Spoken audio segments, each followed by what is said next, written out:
இது மார்க் சுவிசேஷத்துக்கு நம்ம படிக்கிறதுக்கு முன்பதாக நாம் தேவனை நோக்கி ஜெபம்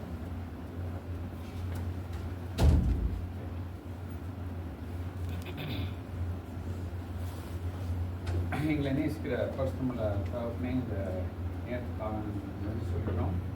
விசேஷமாக கர்த்தாவே உங்களுடைய கிருபையினாலும் இரக்கத்தினாலும் எங்களை இந்த காலை வேளையிலே உம்முடைய குமாரனை ஆவியானவர் மூலமாய் நாங்கள் கண்டு கொள்ளவும் ஆண்டவரே அவரை துதிக்கவும் தந்த சாக்கியத்திற்காக ஸ்தோத்திரம். இந்த நேரத்தில் கர்த்தாவே இந்த மார்க்கு சுவிசேஷத்திலிருந்து ஆண்டவராகிய இயேசு கிறிஸ்துவின் ஊழியக்காரத்துவத்தை நாங்கள் பார்க்கும் பொழுது ஆண்டவரே அதன் மூலமாய் நீர் எங்களுக்கு பாடங்களை கற்றுக் கொடுத்து எங்களுடைய உம்மோடு இருக்கிற உறவிலே எங்களுடைய விசுவாசத்திலே பலப்பட நீர் உதவி செய்கிறோம். ஆண்டவராகிய இயேசு கிறிஸ்துவின் மூலமாய் கேட்டுக்கொள்கிறோம். சரி, ஸோ இன்னைக்கு நான் போர்டு யூஸ் பண்ணேன். ஏன்னா இன்னைக்கு உங்களுக்கு ஒரு ஓவர் வியூ நம்ம பார்க்க போகிறோம். இனி நெக்ஸ்ட்டு ஒரு 10 மந்த்ஸுங்களா 10 மந்த்ஸ் ஒவ்வொரு சண்டே மார்னிங்கும் மார்க்கு சுவிசேஷத்திலிருந்து ஆண்டவராகிய இயேசு கிறிஸ்துவுடைய சர்வன்ட்ஹுட், அவர் ஊழியக்காரனாக தேவனுடைய அந்த ஊழியக்காரன்ன்றது தான் நம்ம தமிழில் யூஸ் பண்ணுற வேர்டு. தேவனுடைய ஊழியக்காரனாக அவர் எப்படி செயல்பட்டார் என்றதை குறித்து நம்ம கற்றுக்கொள்ள போகிறோம். ஆங்கில சபையிலையும் இதே தலைப்பின் கீழே தான் என்ன பண்ண போகிறாங்கன்னா படிக்க போகிறாங்க. நீங்கள் இந்த ரிஃப்ரெஷ்மெண்ட் எடுத்துகிட்டு போனீங்கன்னா அங்கே ஒரு பெரிய சார்ட் ஒன்று இங்கிலீஷில் வரைஞ்சி வச்சுருக்காங்க, ஒரு ட்ராயிங் மாதிரி. அந்த சார்ட்டை நீங்கள் டைம் இருக்கும்போது பாருங்கள். அந்த சார்ட்டில் நம்ம எல்லாம் எப்படி ஆண்டவராகி இயேசு கிறிஸ்துவிலிருந்து இந்த சர்வன்ட்ஹுட், அதாவது இந்த ஊழியத்தை செய்யக்கூடிய அந்த தன்மையை நம்ம பார்க்கணும். இப்போ நம்ம கேம்பில் என்ன தலைப்பில் பார்த்தோம்? அதை ஆமாம், கிறிஸ்துவை பிரதிபலிக்கிறதுல கிறிஸ்துவோடைய நேச்சரை பார்க்கும் போது அந்த நேச்சரே என்னவா இருந்துச்சு? ஆமாம், சர்வெண்ட். அவர் ஒரு சர்வ் பண்ணக்கூடிய நேச்சர் அவர்கிட்ட இருந்தது. ஆகையால் நம்ம இந்த 4 சுவிசேஷத்தை பார்க்கும் பொழுது மத்தேயு ஸ்பெசிஃபிக்காக யாருக்கு எழுதினாரு? யூதர்களுக்கு எழுதினாரு. எந்த சத்தியத்தின் அடிப்படையில் எழுதினாரு? அவர்களுக்கு அவர் ராஜாவாக, யூதர்களின் ராஜாவாக இருக்கிறார், அவர் இப்படி தான் வந்தார் அப்படின்றத அந்த அவங்களுக்கு புரிஞ்சுக்கிற விதத்தில் அந்த ஜீனியாலஜிக்கு என்னங்க சொல்லுவோம் தமிழில்? குடும்ப வம்ச வரலாறுலாம் எக்ஸ்பிளைன் பண்ணி அவர் பண்ணார். லூக்கா யாருக்கு எழுதினாரு? ஒரு ஒரு இண்டிவிஜுவல், கரெக்டாக ஜென்டைல்ஸ்க்கு எழுதினாரு. அவர் ஒரு இண்டிவிஜுவலுக்கு எழுதினாரு, தியோபிலஸ் என்றவருக்கு எழுதினாரு. அவர் ஒரு புறஜாதியான ஒரு மனுஷன். யோவான் யாருக்கு எழுதினாரு? தேவனுடைய குமாரன் என்பது அகில உலகமும் அறிந்து கொள்ளத்தக்கதாக அவருக்கு அங்கே எழுதுறத பார்க்குறோம். இப்போ நெக்ஸ்ட் வரக்கூடிய இதை பார்க்கும்போது மார்க்கு ஆண்டவராகிய இயேசு கிறிஸ்து தன்னுடைய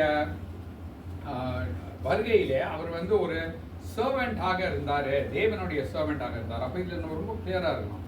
அவர் யாருடைய சர்வெண்டாக இருக்கல? மனுஷனுடைய சர்வெண்டாக இருக்கல. யாருடைய சர்வெண்டாக வந்தார்? ஆமாம். அப்போ முதலாவது மார்க் எழுதின சுவிசேஷம் 10வது அதிகாரத்தின் 45வது வசனத்தை வாசிங்க.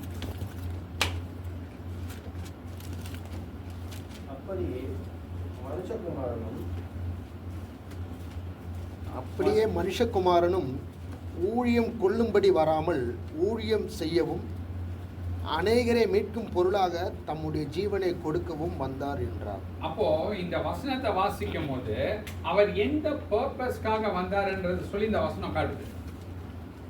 நம்மெல்லாம் அவருக்கு பணிவிடை செய்யணுன்றதுக்காக அவர் வரல. அவர் ஒரு பர்டிகுலர் ஊழியம் செய்யணும்ட்டு வந்திருக்கிறார். பர்டிகுலர் ஊழியம். யார் அந்த ஊழியத்தின் பொறுப்பை கொடுத்தது? ஆமா, அதை நிறைவேற்றும்படியாக வந்தவர் என்ன சொல்றாருன்னா, அந்த ஊழியம் எப்பேற்பட்ட ஊழியம்? அந்த வசனத்தை வாசிக்கிறோம். அநேகரை மீட்கக்கூடிய ஒரு ஊழியம். அப்படின்னா அவர்களுக்கு ஒரு விலை கிரயம் கொடுத்து அவர்களை ஒரு அடிமைத்தனத்திலிருந்து வெளியில கொண்டு வர வேண்டும். தேவனுடைய கோபாக்கினையிலிருந்து அவர்களை வெளியில கொண்டு வர வேண்டும். நித்திய ஆக்கினை தீர்ப்புக்குள்ளாக இருந்து அவர்களை வெளியில கொண்டு வர வேண்டும். அதற்கு ஒரு விலை கிரயம் என்ன பண்ண வேண்டும்? கொடுக்க வேண்டும். ஆகையால் இதன் அடிப்படையில ஆண்டவராகிய இயேசு கிறிஸ்து இந்த ஸ்டேட்மெண்ட்டை சொல்றாரு. அப்போ ஏசாயா 42வது அதிகாரத்தின் 1-2 வாசிங்க. ஏசாயா 42 1-2. இதோ நான் ஆதரிக்கிற என் தாசன், நான் தெரிந்து கொண்டவரும் என் ஆத்துமாவுக்கு பிரியமானவரும் இவரே. என் ஆவியை அவர் மேல் அமர பண்ணினேன். அவர் புறஜாதிகளுக்கு நியாயத்தை வெளிப்படுத்துவார். அவர் கூக்குரலிடவும் மாட்டார், தம்முடைய சத்தத்தை உயர்த்தவும் அதை வீதியிலே கேட்க பண்ணவும் மாட்டார்.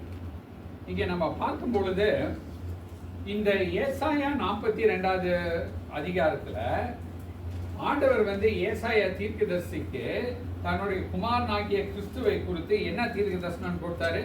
Behold my servant. அந்த தமிழ்ல என்ன அங்க போட்டிருக்கு? என்னுடைய தாசன் போட்டிருக்கு. அந்த தாசன் and servant almost same meaning. தாசன் அப்படின்னா அடிமை. தாசன் அடிமை. Okay okay. இதான் எனக்கு தெரியல. ஓகே. சோ அவருடைய அடிமையை நம்மள பார்க்க சொல்றாரு.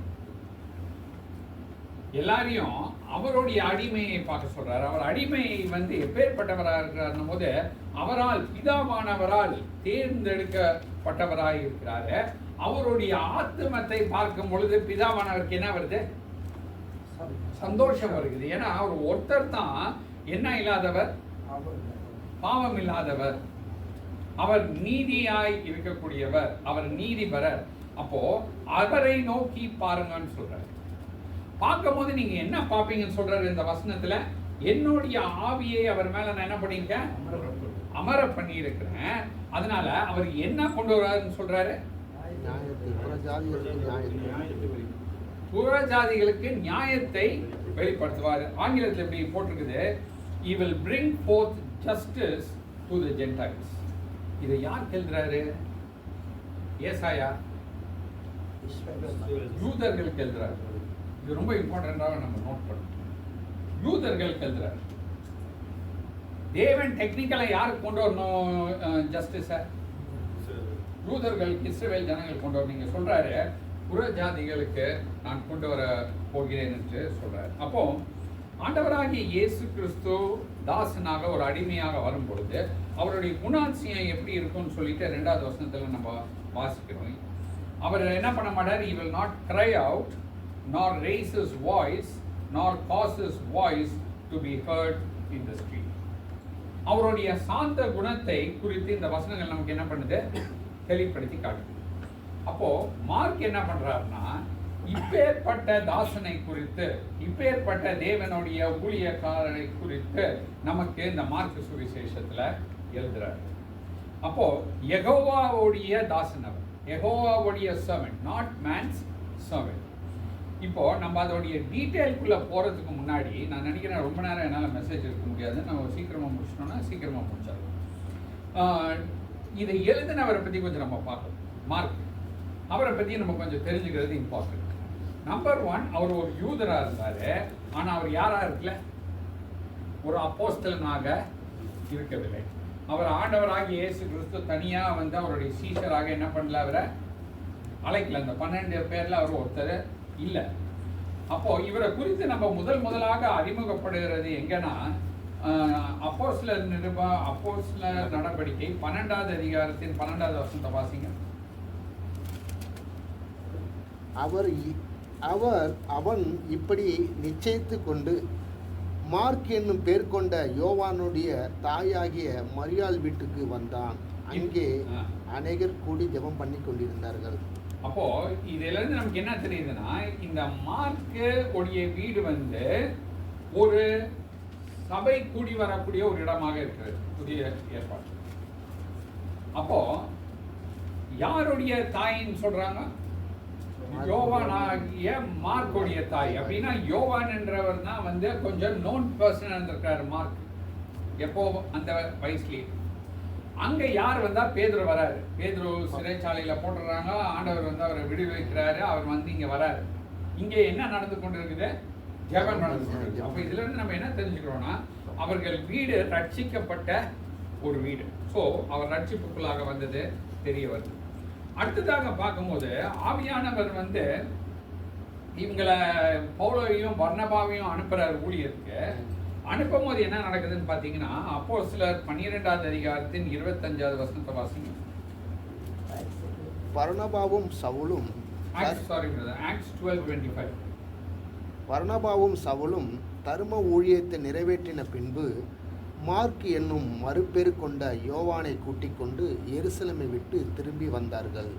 அப்போ இங்கே நம்ம பார்க்கும்போது இவருடைய ஃபேமிலி பேக்ரவுண்ட் ஸ்லைடாக நமக்கு கொஞ்சம் தெரிஞ்சு இப்போ என்ன நடக்குதுன்னா ரெண்டு முக்கியமான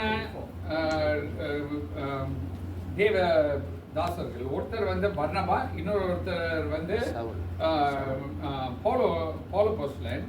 இவங்க இப்போ என்ன பண்ணுறாங்க, மார்க்கை அழைத்து கொண்டு போகிறாங்க. அப்படின்னு பார்க்கும்போது மார்க்கு ஊழியத்திலே ஈடுபடக்கூடிய ஒரு சூழ்நிலையை நம்ம பார்க்குறோம். அப்போ அவரோடு அந்த ஃபர்ஸ்ட் மிஷனரி ஜேர்னியில முதலாவது அந்த சுவிசேஷத்தின் ஊழியத்துல யாரும் போறாரு, மார்க்கும் போறாரு. அடுத்ததாக பார்க்கும்போது ஏதோ ஒரு காரணம், ஏதோ ஒன்று நடக்குது. அது அப்போஸ்தலர் 13வது அதிகாரத்தின் 13வது வசனத்தை வாசிங்க. பின்பு பவுலும் அவனை சேர்ந்தவர்களும் பாப்போ பட்டணத்தை விட்டு கப்பல் ஏறி பம்பிலியாவில் இருக்கும் பெர்கே பட்டணத்துக்கு வந்தார்கள்.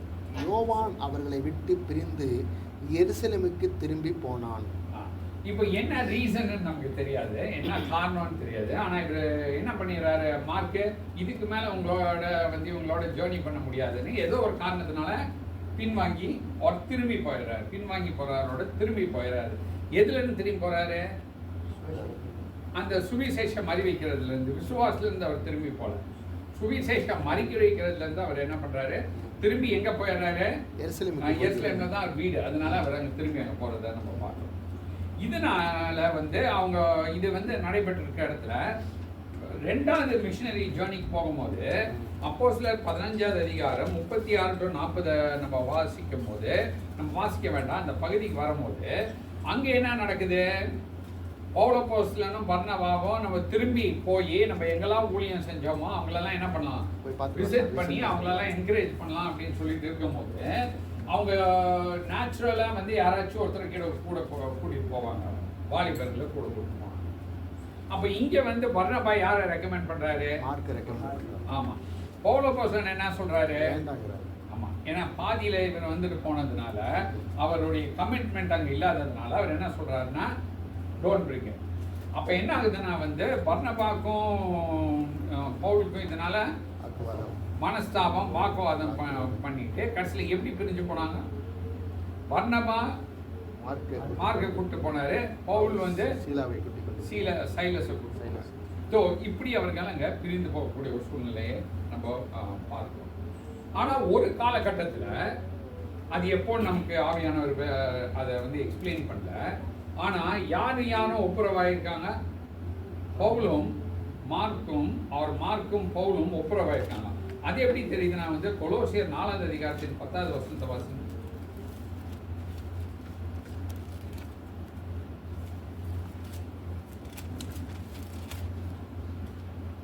என்னோட கூட காவலில் இருக்கிற அரிஸ்தர்க்கு உங்களுக்கு வாழ்த்துதல் சொல்கிறான்.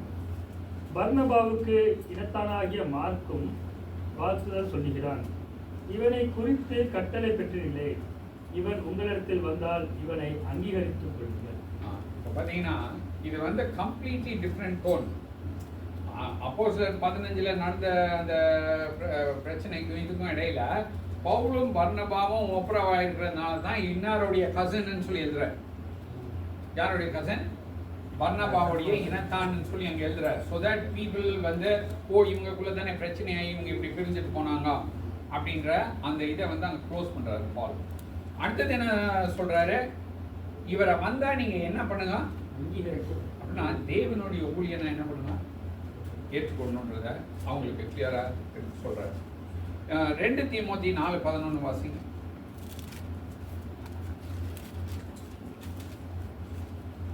2 தீமோத்தி 4:11. ஏனெனில் எல்லாம் லூக்கா மாத்திரம் என்னோட இருக்கிறான். மார்க்குவை உன்னோட கூட்டிக் கொண்டு வா. ஊழியத்தில் அவன் எனக்கு பிரயோஜனம் உள்ளவன். இப்போ நீங்க பாத்தீங்கன்னா அந்த மெச்சூரிட்டி லெவல் எங்க போயிடுச்சுன்னா, இப்போ பவுல் அப்போஸ்தலன் செய்யற ஊழியத்திற்கு இவர் என்னவா இருக்கிறாரு? பிரயோஜனம் உள்ளவராக மாற்றப்பட்டிருக்காரு. இது வந்து growth உடைய அவரோட இருக்கக்கூடிய உறவுல இருக்கிற growth உடைய ஒரு டெவலப்மெண்ட்டா நம்ம பார்க்கணும். அப்போ நம்ம மார்க்கை குறித்து பார்க்கும் பொழுது நம்ம கற்றுக்கொள்ளக்கூடிய பாடம் என்னன்னா, நம்ம வாலிப வயசுலையோ இல்லை நான் எப்போ ஸ்டார்ட் பண்ணும் போதோ ஆமாம் நம்மளுடைய அந்த வாலிப வயசு காரியங்களோ இல்லை ஏதோ ஒரு தடைகள் இருக்கக்கூடும். ஆனால் இவர் யாருக்கு கீழே அவர் வந்து ஃபைனலாக ஒப்புரவாகிறாரு? ஆமாம், பவுலோடைய வழி நடத்துதல் கீழே அவர் வந்து ஒப்புரவாகிறார்.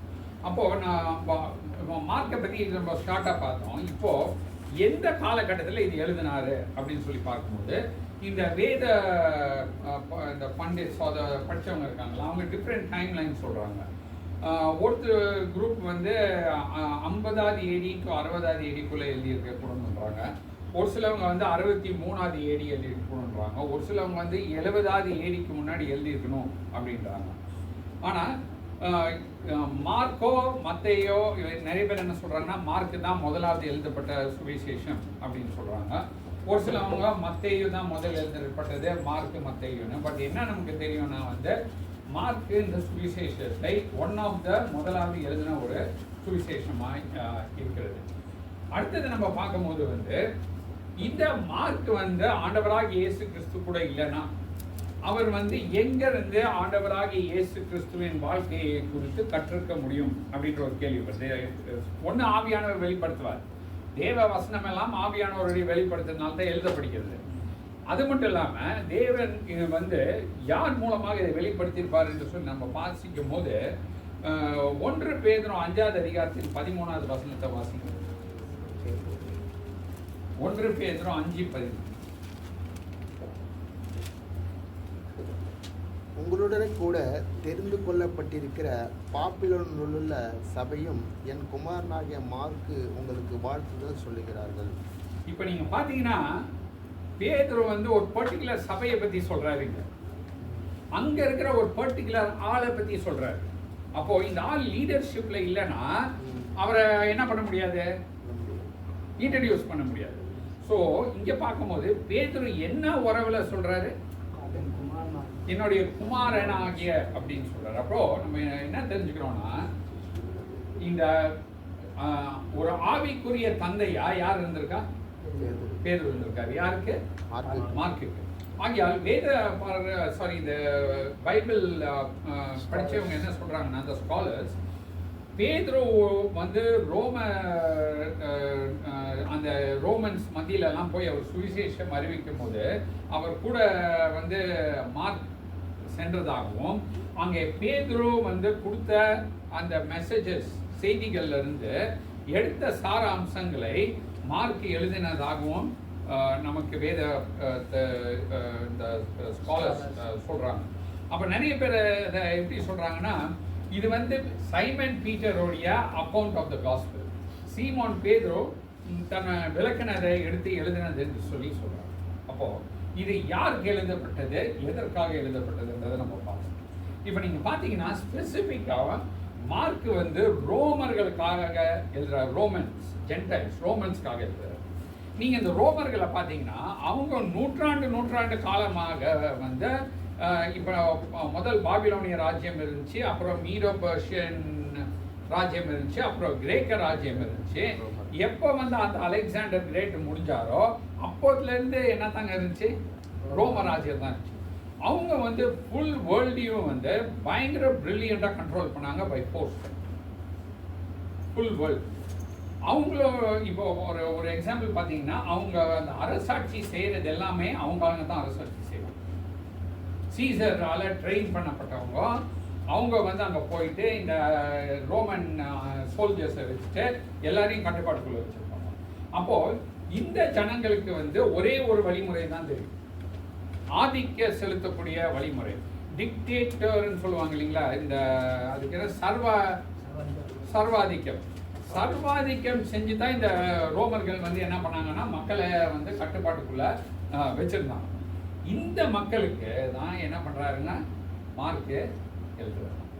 இது ஏன் இம்பார்ட்டன்ட்னா, இந்த மக்களுடைய பிலீஃப் என்னன்னா சீசர் தான் என்ன கிங்கு, சீசர் தான் கடவுள். நீ கடவுள்னு ஒருத்தரை கும்பிடுறியா? யாரை கும்பிடு? சீசரை கும்பிடு. சீசரை நீ எப்படி பாரு? அவர் தான் ராஜா, அவர் தான் கடவுள், அவ்வளவுதான். இதுதான் அவர்களுடைய நிலைப்பாட்டாக இருந்தது.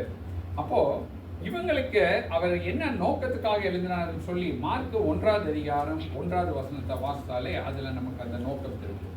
அதை வாசிங்க. தேவனுடைய குமாரனாகிய இயேசு கிறிஸ்துவினுடைய சுவிசேஷத்தின் ஆரம்பம்.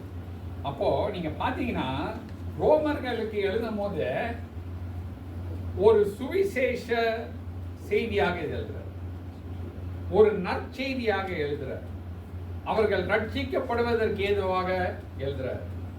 யாருடைய சுவிசேஷம் சொல்றாரு? தேவனுடைய குமாரனாகிய இயேசு கிறிஸ்துவினுடைய ஆண்டவராகிய இயேசு கிறிஸ்துவின் சுவிசேஷம்.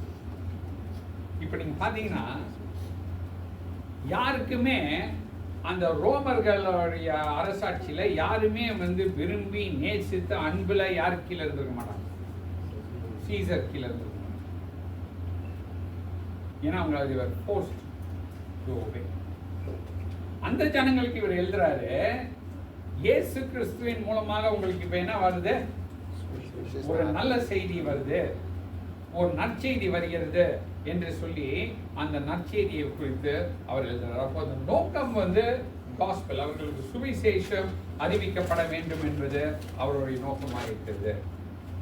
இப்போ இந்த ஜனங்களுக்கு நீங்க பாத்தீங்கன்னா அவங்களுடைய எதிர்பார்ப்புல, அந்த ரோமர்களுடைய எதிர்பார்ப்புல அவங்க ஒரு சீசரை தான் நோக்கி பார்த்தாங்க.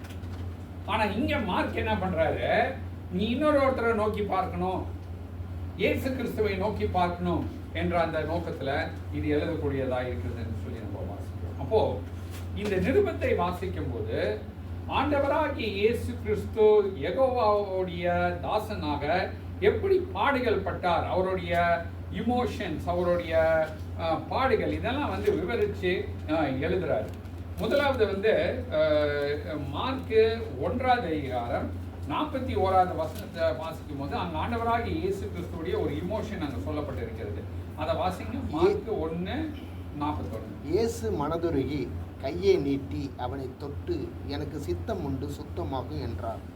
இப்போ நீங்க பாத்தீங்கன்னா இயேசு அந்த மனுஷனுக்கு இருக்கார்ல, இயேசு அவர் யார்? இப்போ யாரை கொண்டு வந்தாங்க அங்க? குஷ்டரோகி வருவன். ரைட், குஷ்டரோகியை கொண்டு வராங்க. அந்த மனுஷனுக்கும் இயேசு கிறிஸ்துவுக்கும் என்ன கனெக்ஷன்? கொஞ்சம் டீப்பா திங்க் பண்ணி பாருங்க.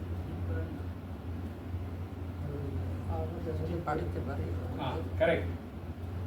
அவர் தான் என்ன இருக்கிறாரு? மனிதனை கிரியேட்டர். அவர் படைக்கும் போது, ஆதாம் அண்ட் ஏவாளை படைக்கும் போது இந்த வியாதியெல்லாம் வரணும்னு படைச்சாரா? இல்ல. அவர்களை பரிபூர்ணமாக படைச்சார். பழைய ஏற்பாட்டில் பார்க்கும்போது இந்த குஷ்ட ரோகம்ன்றதே எது, அதோடைய ரூட் காஸ் என்ன? அவங்க லைஃப்ல இருந்த பாவம். அப்போ இந்த மனிதன் அங்க எந்த சூழ்நிலையினால வந்து நிற்கிறாரு? அவருடைய பாவத்தினால குஷ்ட ரோகம் பட்டவராக வந்து நிற்கிறார். அப்போ அந்த ஒரிஜினல் அவர் சிருஷ்டித்த அந்த நீதியை இழந்து வந்து நிற்கும் போது அவங்க மேல அவர் என்ன பண்றாரு? மனதுருகிறார். வேற யாராலையும் என்ன பண்ண முடியாது, வேற எந்த மனுஷனாலையும் என்ன பண்ண முடியாது, மனதுருக முடியாது. ஏன்னா நம்ம எல்லாம் என்ன பண்ணவங்களா இருக்கோம்? பாவம். ஸோ அங்கே அவர் மனதுருகிறத குறித்து நம்ம பார்க்கிறோம். அடுத்தது நம்ம பார்க்கும்போது அவருடைய மனதுருகிறதுலானது வந்து அந்த குஷ்டரோகிக்கு என்னதான் விமோசனம் கொண்டு வரும்? மெடிசன் கொடுத்தா கியூர் ஆகுமா? அவர் விட்டு தான் கியூர் பண்ணணும், வேற யாரும் கிடையாது. அவரே அன்றி உங்களையும் என்னையும் அந்த குஷ்டரோகியையும் ரட்சிப்பதற்கு நோ அதர் சோர்ஸ். மனதுருகிறார். ஏன்னா அந்த for him to go to the cross there were a lot of reasons.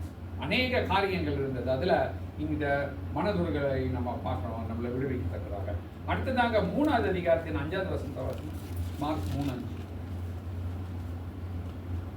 அவர்களுடைய இருதய கடினத்து நிமித்தம் அவர் விசனப்பட்டு கோபத்துடனே சுற்றிலும் இருந்தவர்களை பார்த்து அந்த மனுஷனை நோக்கி உன் கையை நீட்டு என்றார். அவன் நீட்டினான், அவன் கை மறு கையைப் போலே சுஸ்தமாயிற்று. இப்போ இந்த அவர்கள்ன்றது யாருங்க? அந்த பரிசேயர்கள், அந்த வேதபாரகர்கள். இவங்க அந்த ஜனங்களை என்ன பண்ணி வச்சிருந்தாங்க?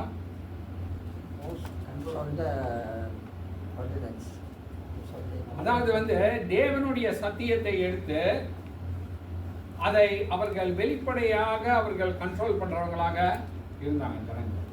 அவங்களே அவங்க ஓனியத்தையும் ஆட் பண்ணி கண்ட்ரோல் பண்ணாங்க. அதனால இங்க ஆண்டவர் ஒரு யாரங்க சுஷ்டம் பண்ணாருங்க? கை முடல்ன ஒரு ஆள், சூம்பின கையுடைய ஒரு மனுஷன் இருந்தான். அப்போ அவர்கிட்ட குறையும் குற்றமும் கண்டுபிடிக்க வேண்டும் சொல்லி வந்தான். இவருக்கு நல்லா ஆயிடுச்சே, இப்படி இருந்தவர் இன்னைக்கு இப்படி ஆயிட்டார் என்ற அந்த நன்றி உணர்வு அவங்கள்ட்ட இருக்கு, சந்தோஷமும் இருக்குல்ல. இப்படி இருந்த ஒரு மனுஷனுக்கு இப்படி ஒரு சுகம் கொடுத்துருக்காரு. இவர் யார்? இவ்வளவு வல்லமை உள்ளவர் எங்க இருந்து வந்திருப்பார்ன்றதை அவங்க என்ன பண்ணவில்லை, கன்சிடர் பண்ணவே இல்லை. அப்ப இங்க பார்க்கும் பொழுது அவருக்கு அவங்க மேல என்ன வந்துச்சுங்க? கோபமும் வந்தது. அதே நேரத்தில் என்ன பண்ணாரு? அவங்களுடைய இருதயத்தின் கடினத்தை பார்த்து அங்க ஓட் போட்டு கிரீன், இங்கிலீஷ்ல கிரீன், கிரீன்னா துக்கிக்கப்பட்டது அப்படின்னு சொல்லுவாங்க. அப்போ இப்போ நீங்களும் நானும் இருக்கிறோம்னு வச்சுக்கோங்களேன். இப்போ நம்மளுடைய சொந்த பிள்ளைங்க இருக்காங்க. அந்த பிள்ளைங்க ஒன்று செய்யலைன்னா நமக்கு என்ன ஆகுது? நம்மளுடைய மைண்டுக்கு என்ன ஆகுது? கோபம் வருது. நம்ம அதனால பாதிக்கப்படுறோம். அவங்கள நம்ம ஃபோர்ஸ்ஃபுல்லாக என்ன பண்றோம்? கண்டிக்கிறோம். ஆனா இங்க ஆண்டவர் என்ன பண்றாரு? பொறுமையா இருக்கிறார். அவங்கள தண்டிக்காம பொறுமையா இருக்கிறார். அதுக்கு பெரிய என்ன தேவைங்க? நீடிய பொறுமை தேவை. ஆங்கிலத்தில் அந்த வேர்டு பேர் மீக்னஸ், மனத்தாழ்மைங்களா? நீடிய சாந்தம், நித்திய சாந்தம், நீடிய சாந்தம். ஏன்னா இவங்க எல்லாம் என்ன பண்றாங்க? அவரை அதிகாரம் உடையவர், அவரு சகலவற்றையும் படைத்தவர். அவருக்கே ஆவிக்குரிய ரீதியில் என்னத்தை கொடுக்குறாங்க? அவரையே சேலஞ்ச் பண்றாங்க. சாபத்துக்கு இவங்க மீனிங் சொல்றாங்க. சாபத்தை கொடுத்தவர் யாரு? ஆமா, நினைச்சு பாருங்க. அப்போ இதெல்லாம் அவர் அனுபவிக்க வேண்டிய பாடுகளாய் இருந்தது. அடுத்ததாக 6வது அதிகாரத்தின் 34வது வசனம். 6. இயேசு கரையில் வந்து அநேக ஜனங்களை கண்டு அவர்கள் மேய்ப்பன் இல்லாத ஆடுகளை போட்டிருந்தபடியால் அவர்கள் மேல் மனதுருகி அநேக காரியங்களை அவர்களுக்கு உபதேசிக்க தொடங்கினார். அப்போ நீங்கள் வாசிக்கும் போது நம்ம இங்கே மார்க் ரொம்ப டீட்டெயில் சொல்ல அநேக காரியங்கள்னு சொல்லிட்டாரு.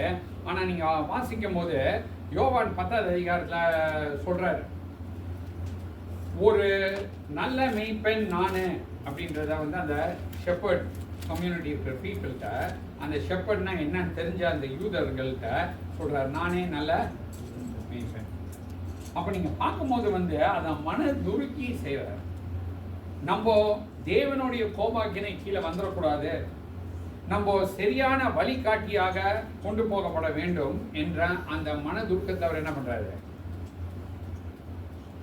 அவர்கள் மேல் மனதுருகி தம்மை தாமே நல்ல மேய்ப்பனாக தன் ஜீவனை கொடுப்பதற்கு ஒப்பு கொடுக்கிறார். அடுத்தது 8வது அதிகாரத்தின் 12வது வசனம். அவர் தம்முடைய ஆவியில் பெருமூச்சு விட்டு, இந்த சந்ததியார் அடையாளம் தேடுகிறது என்ன? இந்த சந்ததியாருக்கு ஒரு அடையாளமும் கொடுக்கப்படுவதில்லை என்று மெய்யாகவே உங்களுக்கு சொல்லுகிறேன் என்று சொல்லி, எத்தனை டைம் அடையாளம் கேட்டாங்க? நீங்க பாத்தீங்கன்னா அவர் எவ்வளவு பண்ணாலும் அவங்களுக்கு அது அடையாளமாவே தெரியல. இப்போ ஒரு மனுஷன் வந்து நான் நீ சொல்கிறத பிலீவ் பண்ண மாட்டேன், நீ ஒரு ஃபேக்கு அப்படின்னு முடிவு பண்ணுறான்னு வச்சுக்கோங்களேன். இல்லை நீ நான் சொல்கிறத கேட்குறதுக்கு நான் தயாராக இல்லை, நீ வந்து மேசியா இல்லை அப்படின்றத அந்த ஜனங்க முடிவு பண்ணதுனால தான் ஒவ்வொரு டைமும் வந்து என்னத்தை கேட்டாங்க? அடையாளம். விசுவாசிக்கிறதுக்காக இல்லை. நாசரேத்துலேருந்து வந்திருக்க, அந்த ஊர்லேருந்து எந்த நன்மையும் வந்ததில்லை. அடுத்தது வந்து ராஜாவாக வரணும், இது என்னமோ பரிதாம இப்படி வந்திருக்கிற, தலை சாய்க்கிறதுக்கு கூட இடம் இல்லை, அதனால அடையணும். ஸோ இவ்வாறாக அவர் அவமானங்களை சந்திக்கிறதும் நேரிட்டது. ஸோ இதெல்லாம் நம்ம பார்க்கும்போது மார்க் வந்து அவருடைய ஹியூமனில் அவர் பட்ட அந்த அநியாயங்களை குறித்து சொல்கிறாரு. அதே நேரத்தில் அவருடைய லிமிட்டேஷன்ஸை பற்றியும் சொல்கிறாருங்க. 4வது அதிகாரத்தின் 38வது வசனத்தை வாசிங்க.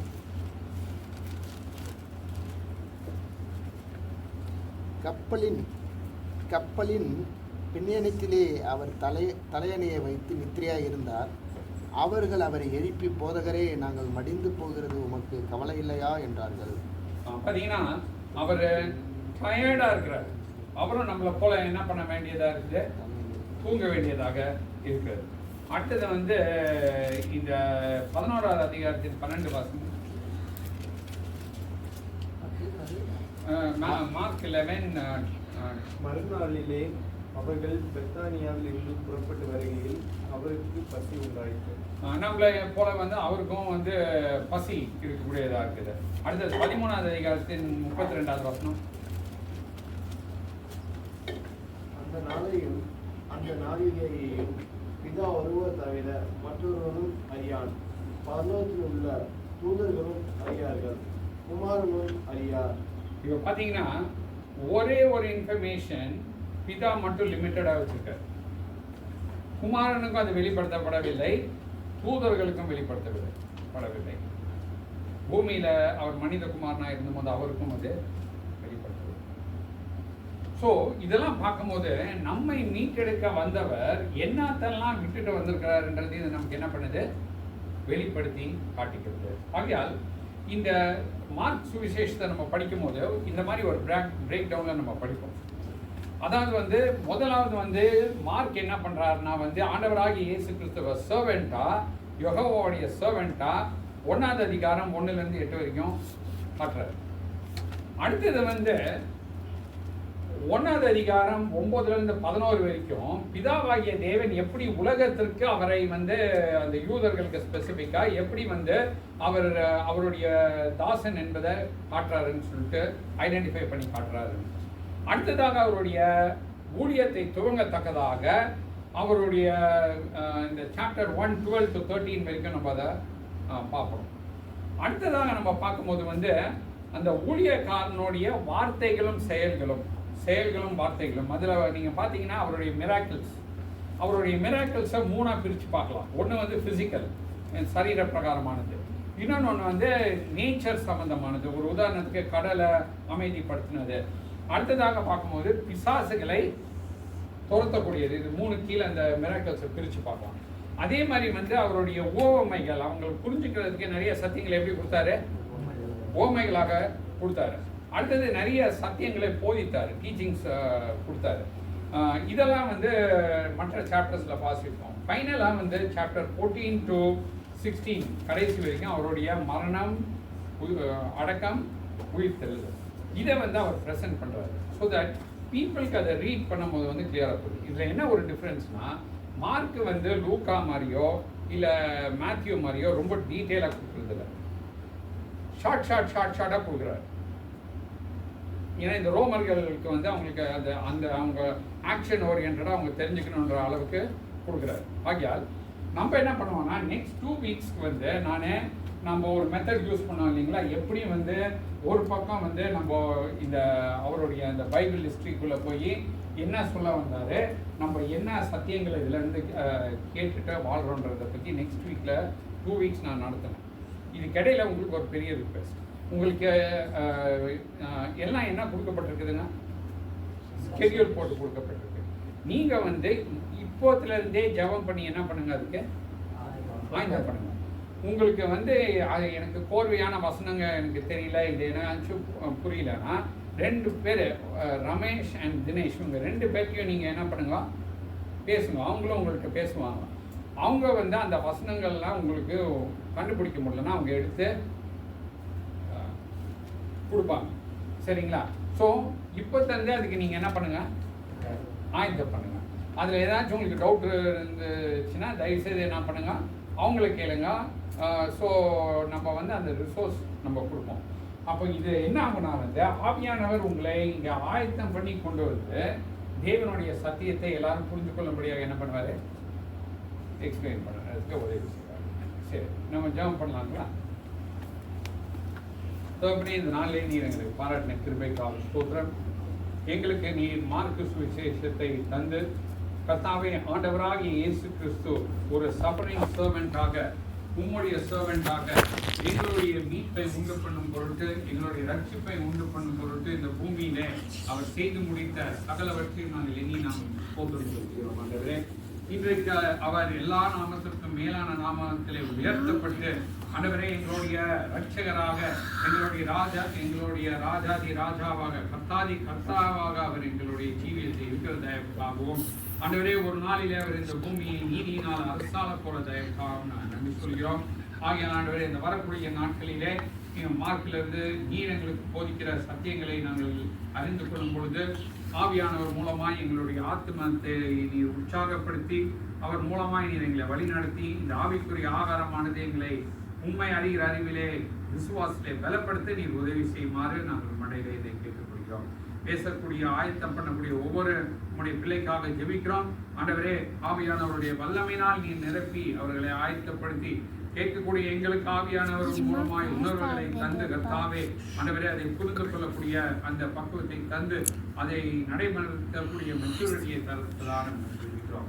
ஆகியால் ஆண்டவரே, தொடர்ந்து இந்த நாளிலே நடைபெறக்கூடிய கூட்டங்களை பார்த்து வைக்கிறோம். நீரே எங்களுக்கு ஆவியானவரை வழி நடத்தியதும் எபிரேயர் புஸ்தகத்தை நாங்கள் வாசிக்கும் போதும் படிக்கும் பொழுதும் ஆண்டவரே இன்னும் அதிகமாக உங்களுடைய சத்தியத்தை ஆழமாய் கற்றுக்கொள்ள உதவி செய்ததும் இந்த விண்ணப்பத்தை கர்த்தராய் இருக்கிற இயேசு கிறிஸ்துவின் மூலமாய் கேட்டுக்கொள்கிறோம்.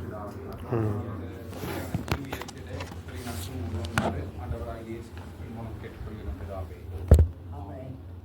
சரி, ஸோ நம்ம இப்போ வந்து நிறைய பேர் வந்து எனக்கு பின்னாடி வந்து நீங்கள் டீச் பண்ணுவீங்களா? ஸோ கொஞ்சம் நம்ம ஞாபகப்படுத்திக்கலாம். நான் வந்து உங்களுக்கு ஒரு மெத்தட் சொல்லி கொடுத்தேன். அந்த மெத்தடில் தான் நான் இப்போ நடத்த போகிறேன். ஸோ அதே மாதிரி நம்ம ஃபாலோ பண்ணுறது நல்லது. ஸோ போன வாரம் என்ன பார்த்தாங்க, மார்க்கு சுவிசேஷத்தை பற்றி. போன வாரம் மார்க்கு உடைய சுவிசேஷத்தை பற்றி என்ன பார்த்தோம்? யாருக்கு எழுதினார் மார்க்கு? ரோமர்களுக்கு எழுதினார். அப்போது நம்ம வந்து என்ன பண்ண போகிறோம்னா கொஞ்சம் உள்ளே போய் அந்த ரோமர்களுடைய அந்த பேக்ரவுண்டை நம்ம எடுத்து வரலாம். ரைட்? அந்த ரோமர்களுடைய ராஜா யாருங்க? அவங்களுக்கு ஒரு கிங் இருந்தார், அவர் வந்து சீசரு. அப்புறம் அவங்க வந்து அரசாட்சியில் ரொம்ப வருஷம் வந்து ரோமர்கள் இருந்தாங்க, உலகத்தை ஆண்டு கொண்டு இருந்தாங்க. ஸோ அந்த காலகட்டத்தில் தான் ஆண்டவராகிய இயேசு கிறிஸ்துவும் இந்த பூமியில் என்ன பண்ணார்? ஆமாம், மனிதனாக வந்தார். ஸோ த சேம் டைம் பீரியடாக இருக்குது. அடுத்ததாக நம்ம பார்க்கும்போது மார்க்கு 1ஆம் அதிகாரத்தின் 1ஆவது வசனத்தை வாசிங்க. அதில் என்ன வாசிக்கிறோம்? தேவனுடைய குமாரனாகிய இயேசு கிறிஸ்துவினுடைய சுவிசேஷத்தின் ஆரம்பம். அப்போது இந்த வசனத்தை வாசிக்கும் போது ஒரு துவக்கத்தை பற்றி இங்கே சொல்லப்பட்டிருக்குது. ஒன்று ஆரம்பிக்கிறதுன்னு சொல்லப்பட்டிருக்குது. என்ன ஆரம்பிக்குது? சுவிசேஷம். யாருடைய சுவிசேஷம்? ஆமாம், இந்த சுவிசேஷம் என்ற வார்த்தையை நம்ம சரியாக புரிந்து கொள்வதற்கு வந்து ரொம்ப முக்கியமாக இருக்குது. ஏன்னா இப்போ சுவிசேஷம் என்னான்னு கேட்டோன்னா ஒவ்வொருத்தரும் ஒரு விதத்தில் அதை விளக்குவோம். ஆனால் அந்த சுவிசேஷம் என்ற வார்த்தையோடைய, சால்வேஷன் என்ற காஸ்பெல் என்ற வார்த்தையோடைய சரியான அர்த்தத்தை நாம் தெரிந்திருப்பது வந்து ரொம்ப அவசியமாக இருக்குது. அப்போது இந்த எபிரேய மக்களுக்கும் யூதர்களுக்கும் இந்த ரோமரான புறஜாதியாருக்கும் இந்த சுவிசேஷம் என்ற வார்த்தையை அவர்கள் எப்படி புரிந்து கொண்டிருந்தார்கள் சொல்லி முதல் பார்க்கலாம். முதல் யூதர்களை குறித்து நம்ம பார்க்கலாம். ஒருத்தர் ஏசாயா 40வது அதிகாரம் 9-10 வாசிங்க. ஏசாயா 40 9-10.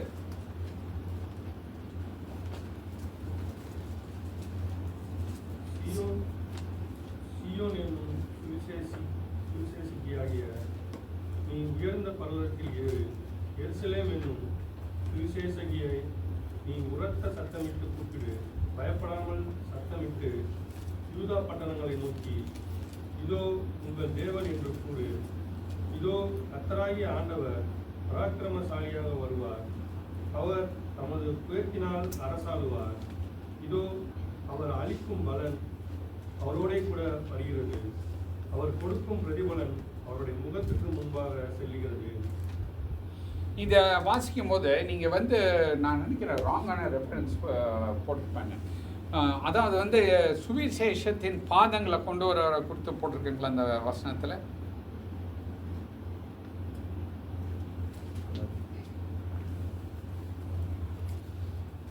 ஐசாயா 40ல் நான் இந்த வசனத்தை 3:4 வாசிங்க. கர்த்தருக்கு வழியை ஆயத்தம் ஆமாங்க, கர்த்தர் ஒரு நிமிஷம் இருங்க. அதில் அதாவது வந்துட்டு ஆமாங்க 7 சாரி 52:7ங்களா? ஓகே.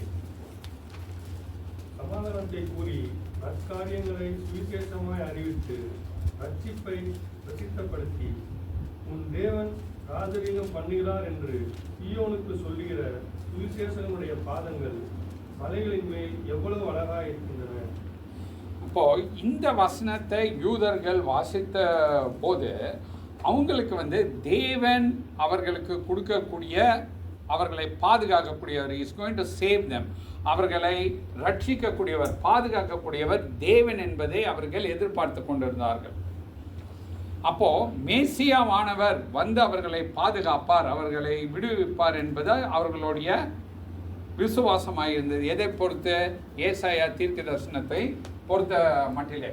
அப்போ அவங்கள பொறுத்த வரைக்கும் மேசியாவுடைய ராஜா எதில் அவங்களை காப்பாற்றுவாருன்னு அவங்க எண்ணிக்கொண்டிருந்தாங்க. ரோமர் ராஜ்யத்துக்கு.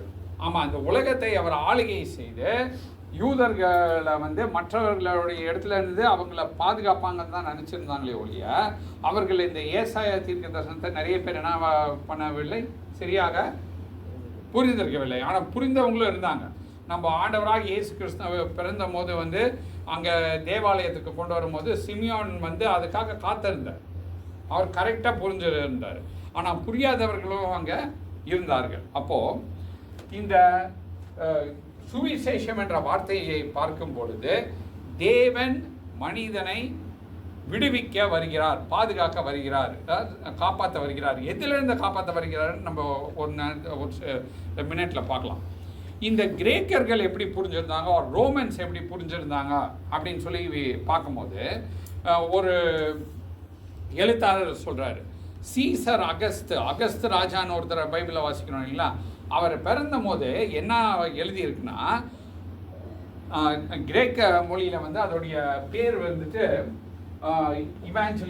இவாஞ்சலியான்னா வந்து தெய்வீக பாதுகாவலர், எங்களை வந்து விடுவிக்க வருகிறார்.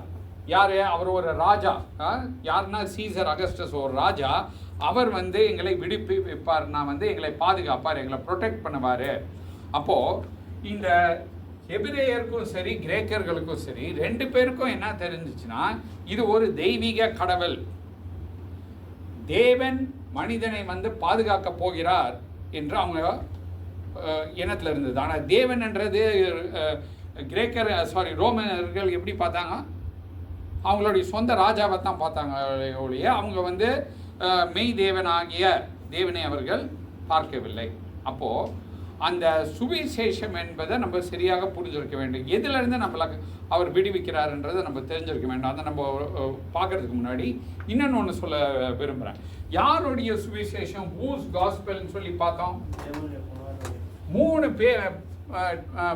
பேர் அங்கே உபயோகிக்கப்பட்டிருக்குது. முதல் பேர் என்னங்க? தமிழில் வந்து சன் ஆஃப் காட்னு போட்டிருக்கு, ரைட்? தேவனுடைய குமாரனாகிய குமாரனே போட்டிருக்குங்களா? தேவனுடைய குமாரனாகிய இயேசு கிறிஸ்து. அப்போ இயேசு, இன்னொன்று வந்து கிறிஸ்து. இந்த 3ஐயும் வந்து நம்ம புரிந்திருப்பது ரொம்ப இம்பார்ட்டன்ட். தேவனுடைய குமாரன் என்பது வந்து அவர் நித்தியமாய் நித்திய நித்தியமாய் இருக்கிறார் என்பது அவருடைய தெய்வீக தன்மையை நமக்கு காட்டுகிறது. இயேசு என்ற பெயரானது அவர் மனித நாய் அவதரித்த போது அவருக்கு கொடுக்கப்பட்ட பெயர். அந்த பெயருடைய அர்த்தம் என்ன? தன்னுடைய ஜனங்களின் பாவங்களை வந்து நீக்கி அவர்களை ரட்சிப்பார் என்று. அதோடைய ஆக்சுவல் மீனிங் நீங்க பார்த்தீங்கன்னா, யாவே இஸ் சால்வேஷன், யெகோவாகிய தேவன் ரட்சிக்கக்கூடியவராய் இருக்கிறார் என்றுடைய அர்த்தத்தில் தான் அந்த பெயரானது தரப்பட்டது.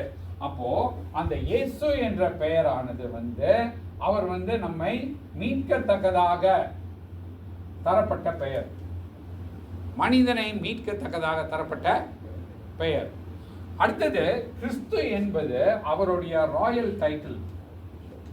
அவர்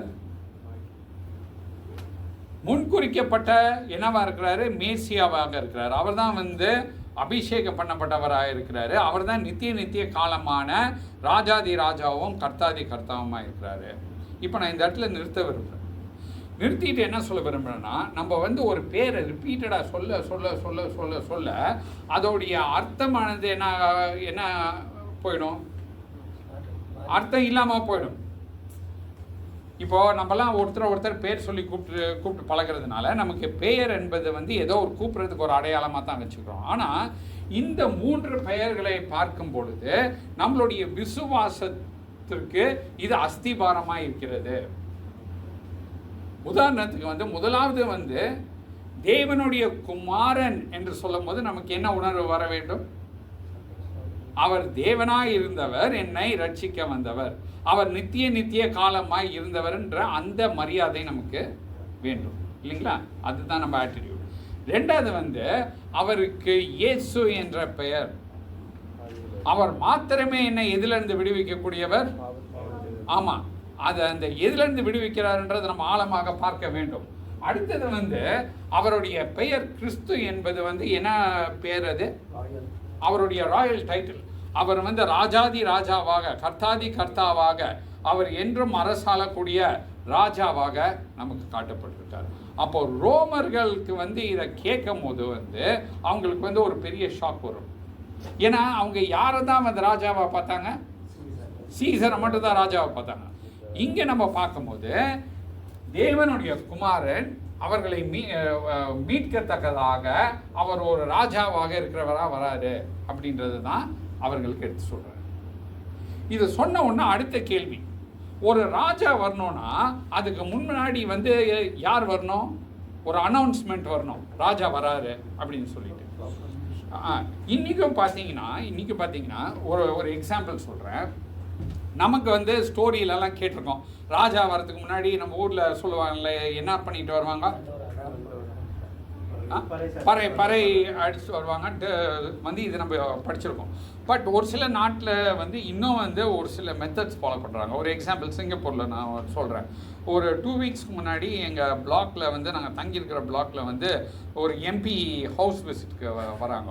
நான் என்ன நோட்டீஸ் பண்ணேன்னா, அவங்க வந்து அந்த வீட்டில் அந்த அம்மா பேசிகிட்டு இருக்கும் போது அவங்க டீம் வந்து நம்ம கதவை தட்டி இப்படி எம்பி வராங்க, நீங்கள் வந்து அவங்கள மீட் பண்ணுறீங்களா அப்படின்னு சொல்லி நம்மள என்ன பண்ணுறாங்க, அவங்க தயார் பண்ணுறாங்க. ஸோ தட் வந்து அவங்க வந்த உடனே என்ன பண்ணலாம், அவங்கள நம்ம ரிசீவ் பண்ணுவோம், அவங்களுக்கு அந்த வேல்யூ கொடுப்போம், அவங்கள நம்ம கவனிப்போம் அப்படின்ற அந்த ஒரு இது கொடுக்குறாங்க. அப்போது இங்கே நம்ம வாசிக்கும் போது 2வது வசனத்தை வாசிங்க, மார்க் 2. இதோ நான் என் தூதனை உமக்கு முன்பாக அனுப்புகிறேன், அவன் உமக்கு முன்னே போய் உமக்கு வழியை ஆயத்தம் பண்ணுவான் என்றும். சரி, இங்கே நம்ம வாசிக்கும் போது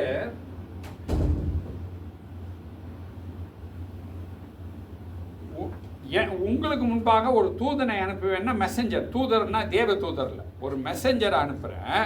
அவர் வந்து போய் என்ன பண்ணுவார், இந்த ராஜா வருவதற்கு வழியை ஆயத்தப்படுவார்னு சொல்றாரு. சரி, இந்த தூதர் யாரு, இந்த மெசஞ்சர் யாரு? யோவான் ஸ்நானகர். ஓகே, ஸோ எனக்கு 2 வசனத்தை வாசிங்க. ஏசாயா 40:3. கர்த்தருக்கு வழியை ஆயத்தப்படுத்துங்கள், அவாந்தர வெளியிலே நம்முடைய தேவனுக்கு பாதையை செவ்வை பண்ணுங்கள் என்றும். ரைட். அடுத்தது மல்கிய வந்து 3:1 வாசிங்க.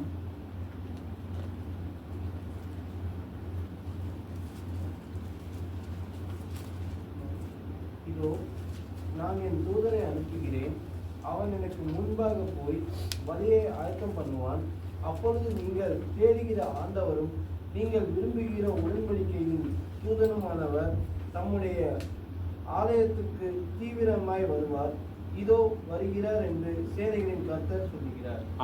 இது பார்த்தீங்கன்னா இந்த தீர்க்க தரிசனம் எல்லாம் வந்து ஆண்டவராகிய இயேசு கிறிஸ்து வருவதற்காக ஆயத்தம் பண்ணப்பட்டிருக்கிறது. அப்போ இந்த 2 வசனத்தையும் வாசிக்கும் போது அந்த ராஜா வருவதற்கு தெய்வீக ராஜா வரும் வேளையிலே, ஆண்டவராகிய இயேசு கிறிஸ்து வரும் வேளையிலே இவர்கள் என்ன பண்ண வேண்டும் என்று சொல்லி நமக்கு எல்லாருக்கும் சொல்லப்பட்டிருக்கு. வழியை ஆயத்த பண்ணுங்கள் அப்படின்னு சொல்லப்பட்டிருக்கு. அப்போ நம்ம கேட்க வேண்டிய கேள்வி என்னன்னா, எந்த வழியை ஆயத்த பண்ண வேண்டும்? நான் ஆல்ரெடி ஒரு டைம் சொன்னேன், அவங்க வந்து ரோடு போட சொல்ல, ராஜா வராருன்னு இல்லை, ப்ரிப்பேர் பண்ண சொல்றாரு. எதை ப்ரிப்பேர் பண்ண சொல்றாரு அப்படின்றத பார்ப்போம். ப்ரிப்பேர் த வே, வழி. எந்த வழியை ஆயத்த பண்ண சொல்றாருன்றதை குறித்து நம்ம பார்ப்போம். அதை தொடர்ந்து வாசிங்க. அதுக்கு மார்க் 1ஆம் அதிகாரத்தின் அடுத்த வசனத்தை. கர்த்தருக்கு வழியை ஆயத்தப்படுத்துங்கள், அவருக்கு பாதைகளை செவ்வை பண்ணுங்கள் என்று வனாந்திரத்திலே கூப்பிடுகிறவனுடைய சத்தம் உண்டாகும் என்றும் தீர்க்க தரிசன ஆகமங்களில் எழுதியிருக்கிற பிரகாரமாய் யோவான் வனாந்திரத்தில் ஞானஸ்தானம் கொடுத்து பாவ மன்னிப்புக்கென்று மனம் திரும்புதலுக்கேற்ற ஞானஸ்தானத்தை குறித்து பிரசங்கம் பண்ணி கொண்டிருந்தார். அப்போ இங்க பாத்தீங்கன்னா அவருடைய மெசேஜ் என்னன்னா வந்து நம்மளுடைய இருதயத்தை ஆயத்தம் பண்ண சொல்றாரு. இங்க 2 விஷயம் பண்ண சொல்றாரு. முதல்ல என்னங்க? மனம் திரும்புதல். அந்த வசனத்துல பாத்தீங்கன்னா முதல்ல என்ன பண்ண வேண்டும்? மனம் திரும்ப வேண்டும். அடுத்தது இன்னொன்னு வந்து சாரிங்களா, பாவ மன்னிப்புன்னு வரும் பாருங்க. ஆமா, forgiveness of sin. இது 2ம் தேவை. ஏன்னா இந்த இருதயம் வந்து தேவனை விட்டு எதுல இருக்கு? பாவத்துல இருக்கு.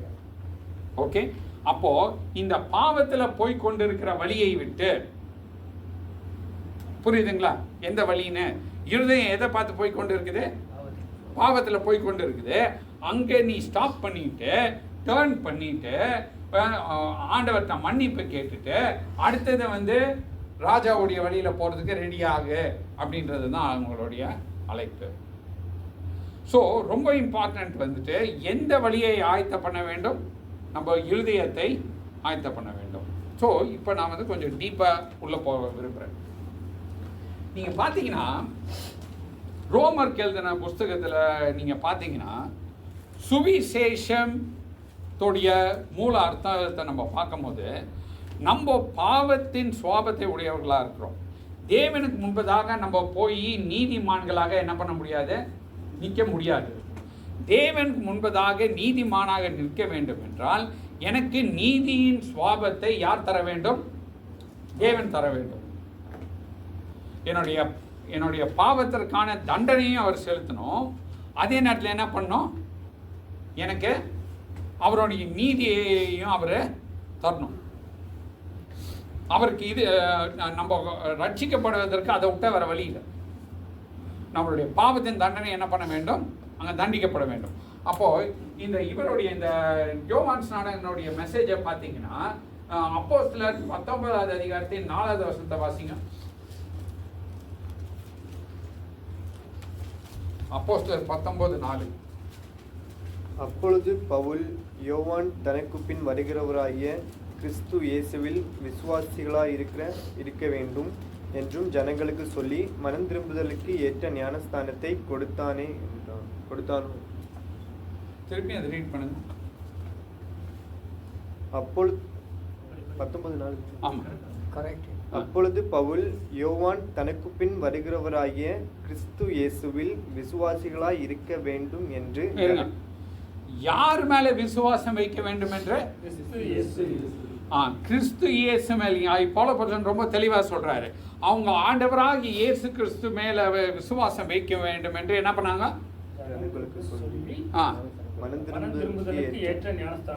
மனம் திரும்புதலுக்கு ஏற்ற ஞானஸ்தானத்தை அங்க கொடுத்தார். அப்போ தேவனுடைய கோபாக்கினையிலிருந்து அவர்கள் விடுவிக்கப்படத்தக்கதாக அவர்களுக்கு அந்த ஞானஸ்நானமான தேவனுடைய கோபாக்கினையிலிருந்து விடுவிப்பது தான் ரட்சிப்பு.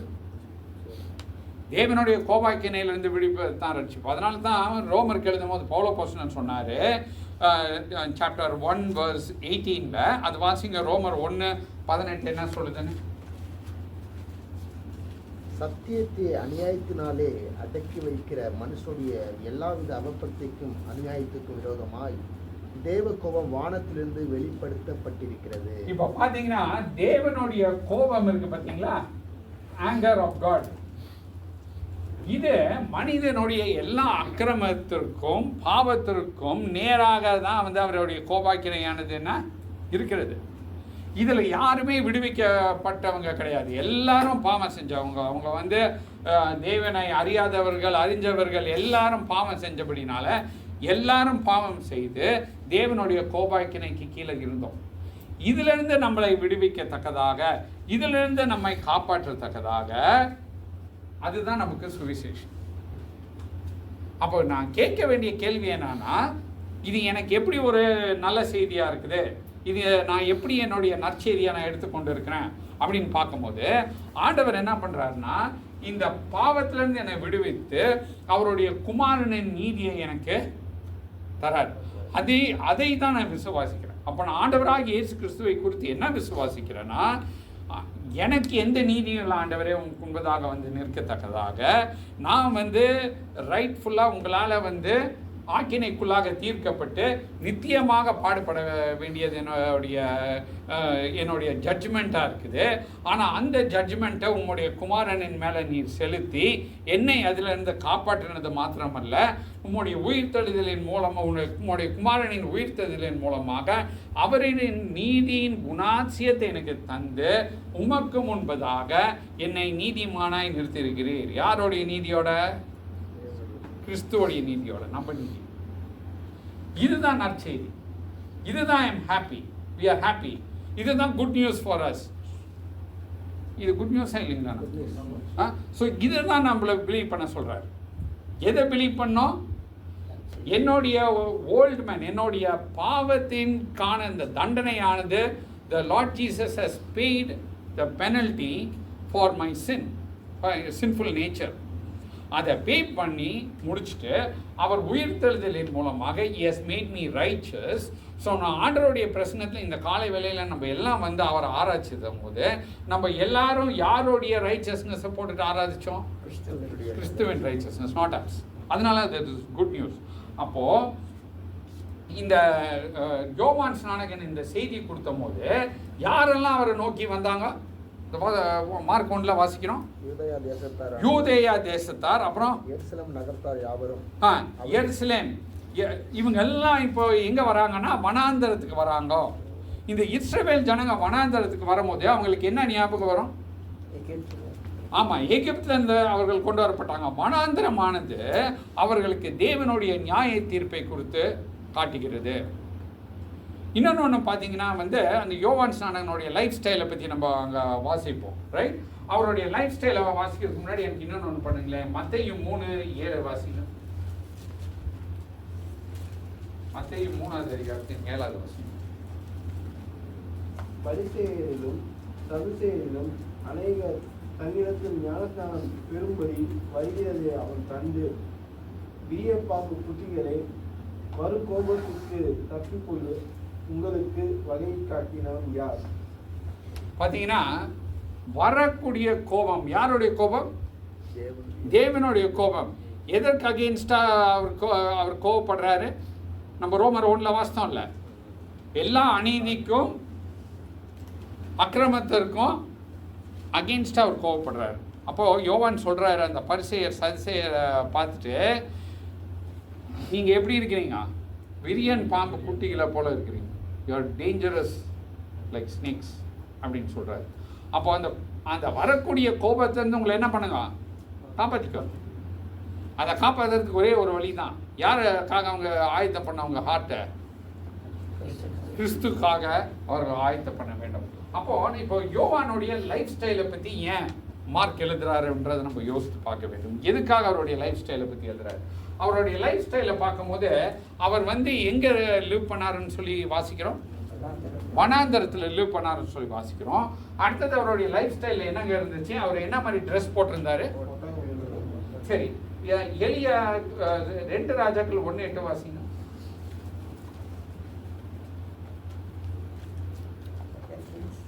Second Kings chapter 1 verse 8.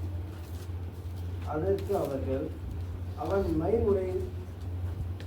உரையை தரித்து வார்க்கட்டையை தன் அறையிலே கட்டிக் கொண்டிருந்தான் என்றார்கள். அப்பொழுது அவன் திஸ்பியனாகிய எலியாத்தார் என்று சொல்லி இல்லை போதும் கிஷோர். இந்த வசனத்தை நீங்கள் வாசிக்கும் போது எலியாவும் என்ன மாதிரி ட்ரெஸ்ஸில் இருந்தார்? யோவான் ஸ்நான மாதிரி ட்ரெஸ்ஸில் அவரும் செயல்பட்டார். அடுத்தது லூக்கா 1ஆம் அதிகாரம் 15 to 17 வாசிங்க.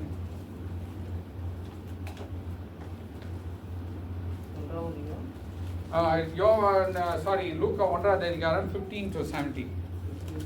அவன் கர்த்தருக்கு முன்பாக பெரியவனாயிருப்பான், திராட்சரசமும் மதுவும் குடியான். தன் தாயின் வயிற்றில் இருக்கும் போதே பரிசுத்த ஆவினால் நிரப்பப்பட்டிருப்பான். அவன் இஸ்ரவேல் சந்ததியாரில் அநேகரை அவர்கள் தேவனாகிய கர்த்தரிடத்திற்கு திருப்புவான்.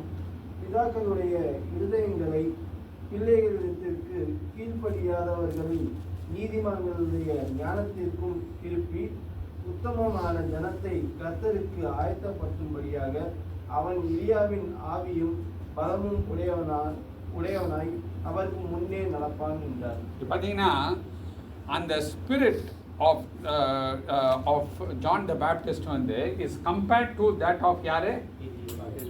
எலைஜா. எலைஜா இருந்த period was very difficult, lot of difficulty. அங்கே பஹாலுடைய வர்ஷிப் இருந்தது. அந்த ஜெசபெல், அந்த அஹாஹாப் ஜெசபெல் அவர்களுடைய இன்னும் மோசமான ஆட்சி இருந்தது. இதுக்கு மத்தியில் தான் எலியா என்ன பண்ணார்? அவர்களுக்கு எதிர்த்து நின்னார், பாவத்திற்கு எதிர்த்து நின்னார், விக்கிர ஆராதனைக்கு எதிர்த்து நின்னார். தேவனுக்காக இந்த போராட்டத்துக்கு மத்தியில் தான் அவர் என்ன பண்ணார்? எதிர்த்து நின்னார். இப்போ யோவான் ஸ்நானகனும் இப்போ நம்ம வாஸ்த வசனத்தின் பிரகாரமாக அதே ஒரு சூழ்நிலையில் அவர் என்ன பண்ணுறாரு? இந்த ஜனங்கள் மத்தியில் ராஜாக்காக அவர்களுடைய இருதயத்தை ஆயத்தம் பண்ணுகிறார். அப்போ நீங்கள் வாசிக்கும் போது மல்கியா தீர்க்க தரிசனத்தில் சொல்லப்பட்டதும் இங்கே சொல்லப்பட்டிருந்துச்சு. அதுக்கு முன்னாடி மத்தேயு 11ஆம் அதிகாரம் 12 to 14 வாசிங்க. மத்தேயு 11. யோவான் ஸ்நானகன் காலம் முதல் இதுவரைக்கும் பரலோகராஜ்யம் பலவந்தம் பண்ணப்படுகிறது, பலவந்தம் பண்ணுகிறவர்கள் அதை பிடித்துக் கொள்கிறார்கள். நியாயப்பிரமாணமும் தீர்க்கதரிசிகள் யாவரும் யோவான் வரைக்கும் தீர்க்க தரிசனம் உரைத்துண்டு, நீங்கள் ஏற்றுக்கொள்ள மனதாயிருந்தால் வருகிறவனாகிய எலியா இவன்தான். அப்போ போன வாரம் நம்ம படிச்சுட்டு இருந்தோம். ஒரு சக்கரவர்த்தி நமக்கு அந்த லெசன் எடுக்கும்போது சொன்னார், அந்த யார் அந்த 2 லாஸ்ட்டாக வர ஒரு விட்னஸ்ன்னு. ஒரு witness is very clear. It will be Elijah. Elijah who comes, not John the Baptist but Elijah. இதே இதுதான் மல்கியா 4-5 வாசித்தீங்கனாலும் அதில் ஒரு கிளாரிட்டி உங்களுக்கு இருக்கும். பட் இங்கே நம்ம என்ன பார்க்குறோன்னா இவர் ஒரு நேசரைட்டோடைய அந்த டயட் ஃபாலோ பண்ணார். அந்த வனாந்தரத்தில் இருந்தபோது அவர் he was taking என்ன அவருடைய சாப்பாடு? ஆமாம். ஸோ அந்த வெட்டுக்கிளியும் அந்த ஹனியும் தான் அவருடைய டயட்டாக இருந்துச்சு. ஸோ தட் அந்த வனாந்தரத்துடைய அந்த கிளைமேட்டிக் கண்டிஷன்ஸ்க்கு he could stay. ஆனால் இப்போது நம்ம வாசித்தும் போது ஒன்று வாசித்தோம். தேவன் இந்த ஜான் த பேப்டிஸ்ட் எப்படி பார்த்தாரு? இப்போ நம்ம கொஞ்ச நேரத்துக்கு முன்னாடி வாசித்தோம். லூக்கா 1 வாசிக்கும் போது அவர் பெரியவனாய் இருப்பான். He saw him as the greatest. இப்போ அவர் ஆண்டவராகிய இயேசு கிறிஸ்துவை எப்படி பார்த்தாருன்னு சொல்லி மார்க் 1ஆவது அதிகாரத்தின் 8வது வசந்த வாசனம். நான் ஜலத்தினாலே உங்களுக்கு ஞானஸ்நானம் கொடுத்தேன், அவரோ பரிசுத்தாவினால் உங்களுக்கு ஞானஸ்நானம் கொடுப்பார் என்று பிரசங்கித்தான். ஒரு இடத்துல ஒரு வசனம் வருங்க, அவருடைய பாதரட்சியை என்னிலும் வல்லவர் ஒருவர் எனக்கு பின் வருகிறார், அவருடைய பாதரட்சைகளின் வாரை குனிந்து அவிழ்ப்பதற்கும் நான் பாத்திரன் அல்ல. அப்போ நீங்க இங்க வாசிக்கும் போது யோவான் ஸ்நானகன் வந்து யார் அங்க ப்ரொஜெக்ட் பண்றதுக்கு வந்தாரு? ஆண்டவராகிய இயேசு கிறிஸ்து. அவர் வந்து ஒரு ஃபோர் ரன்னர். இது வந்து big lesson for each one of us. நமக்கு யாரை ப்ரொஜெக்ட் பண்ண வந்தார்? அவரு இயேசு கிறிஸ்துவ ப்ரொஜெக்ட் பண்றவர் வந்து அவரை என்ன பண்றாரு இந்த இடத்துல? கரெக்ட். அவர் வந்து பீப்புள்கிட்ட வந்து நீ என்ன பார்த்து ஏமாந்துராத, என்ன பார்த்து நான் பெரிய ஆளுன்ற ஒரு முடிவுக்கு வந்துடாத, எனக்கு பின்னாடி வரப்போகிறவர் தான் அந்த மேசியாவான ராஜா. அவருடைய கால் சாண்டிலை கூட கழட்ட முடியாதுன்னா, கால் சாண்டில் கழட்டுறவங்க தான் லோவஸ்ட் ஃபார்ம் ஆஃப் ஸ்லேவ்ஸாக இருந்தாங்க. அவங்க தான் அடிமையிலேயே வந்து கீழான அடிமை. அதுக்கும் கீழே நான் இருக்கிறேன், எனக்கு அதை கழட்டுறது கூட என்ன இல்லைன்றாரு.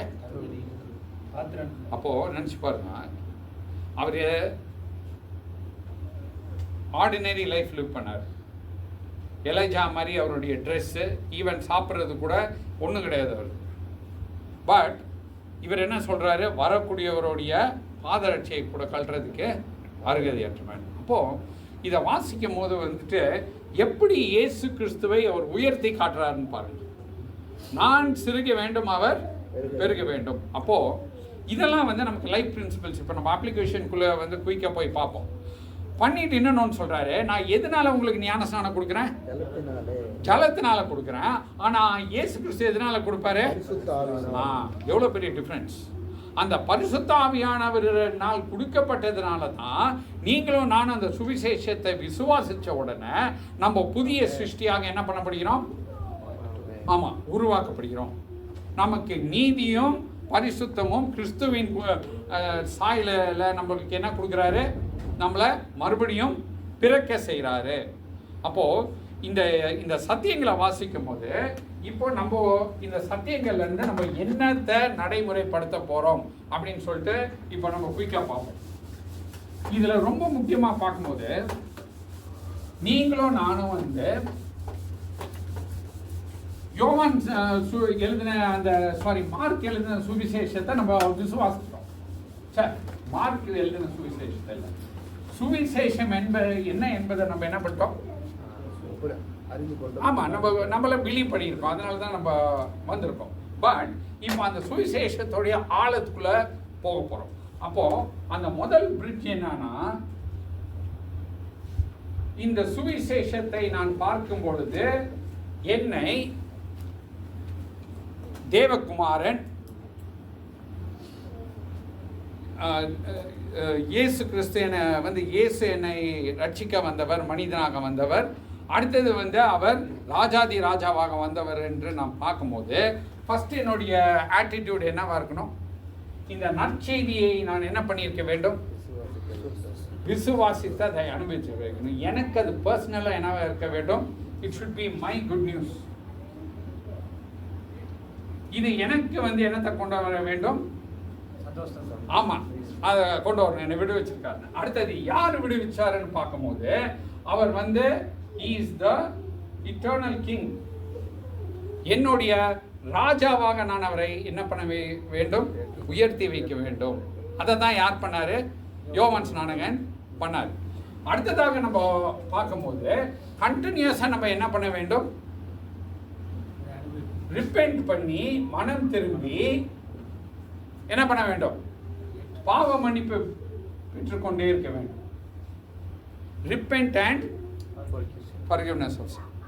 ஏன்னா நம்ம கான்ஸ்டண்ட்டாக வந்து எதோட டீல் பண்ணிட்டு இருக்கோம்? மாம்சத்தோட டீல் பண்ணிட்டு இருக்கிறதுனால நம்மளுடைய மனதை புதுப்பித்து நம்ம வந்து தவறு செய்யும் போது ஆண்டவரை என்னை மன்னியும் சொல்லிட்டு கான்ஸ்டண்ட்டாக எங்கே போவோம்? நம்மளுடைய இருதயத்தை மாம்சத்துல இருந்து, ஃப்ளஷ்ல இருந்து எதுக்கு மாற்றுவோம்?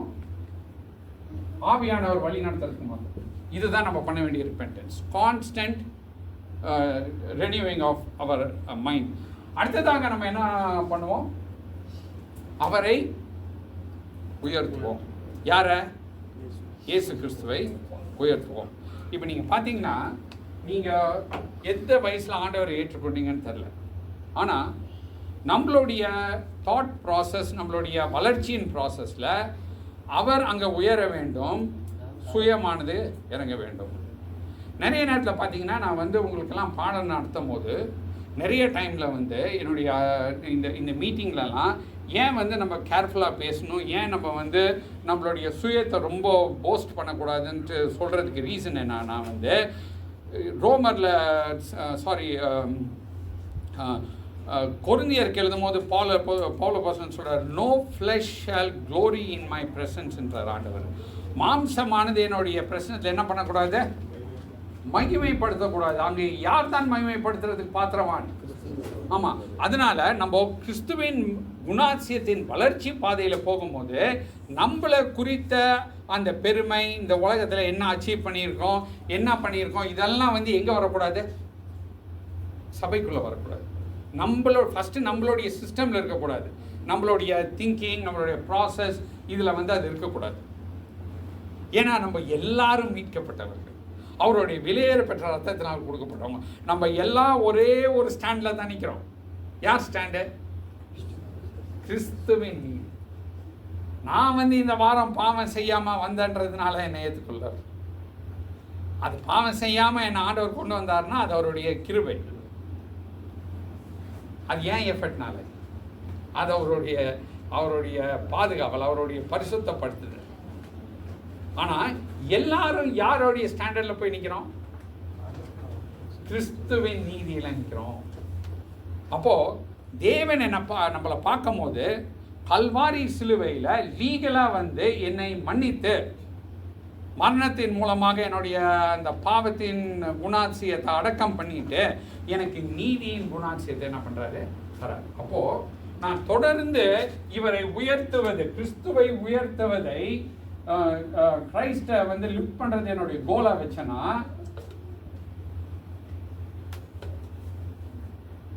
அப்போ நான் ரைட் ரிலேஷன்ஷிப் அவரோட வச்சிருக்கேன். Right, I have the right relationship with Christ. அப்போ நடைமுறையில் நம்ம என்ன பண்ணுவோம்னா, இதற்காக வந்து நம்ம ஆண்டவருக்கு என்ன பண்ணுவோம்? அவருடைய சுவிசேஷத்திற்காக அவருக்கு கொடுக்க வேண்டிய கனத்தை கொடுப்போம். இவர் யார் என்ற அந்த கனத்திற்கு பாத்திரமாக நம்ம என்ன பண்ணுவோம்? அந்த டிகினிட்டியோட செயல்படுவோம். எல்லா விஷயத்துலையும் டிகினிட்டியோட செயல்படுவோம். அடுத்தது தொடர்ந்து வந்து என்ன பண்ணுவோம்? உலகத்தின் வழி, மாம்சத்தின் வழி போகாதபடிக்கு நம்ம எங்கே டர்ன் பண்ணி போவோம்? அவருடைய வார்த்தையின் வழியில் நம்ம என்ன பண்ணுவோம்? போவோம். அடுத்ததாக நம்ம என்ன பண்ணுவோம்? அவர் உயர வேண்டும், நம்ம என்ன பண்ண வேண்டும்? இதுதான் நம்ம இந்த நடைமுறையாக எடுத்து நம்ம போகிறோம். இது தெளிவாக இருந்துச்சுங்களா? ரைட், இந்த அப்ளிகேஷன் தான் எடுத்துகிட்டு நம்ம போக போகிறோம். அப்போ இந்த வாரம் என்ன பண்ணுங்கன்னா, எப்படி இந்த சத்தியத்தை நம்ம சிந்திச்சு கர்த்தருக்கு சுவிசேஷத்திற்காக நம்ம நன்றி சொல்லி கிறிஸ்துவை நம்மளுடைய ராஜாதி ராஜாவாக, இன்னைக்கு நம்ம நிறைய 3 பாட்டு பாடணும். அந்த 3 பாட்டுலேயும் அவரை என்னவா பார்த்தோம்? நம்மளுடைய ராஜாவாக நம்மளுடைய இருதயத்தில் அவரை உயர்த்தி தொடர்ந்து வந்து மாம்சத்தின் வழி போகாமல் நம்மளுடைய மனதை புதுப்பித்து ஆவியின் வழியில் வந்து அவர் உயர வேண்டும். நம்ம என்ன பண்ண வேண்டும்? ரைட், ஜெபம் பண்ண.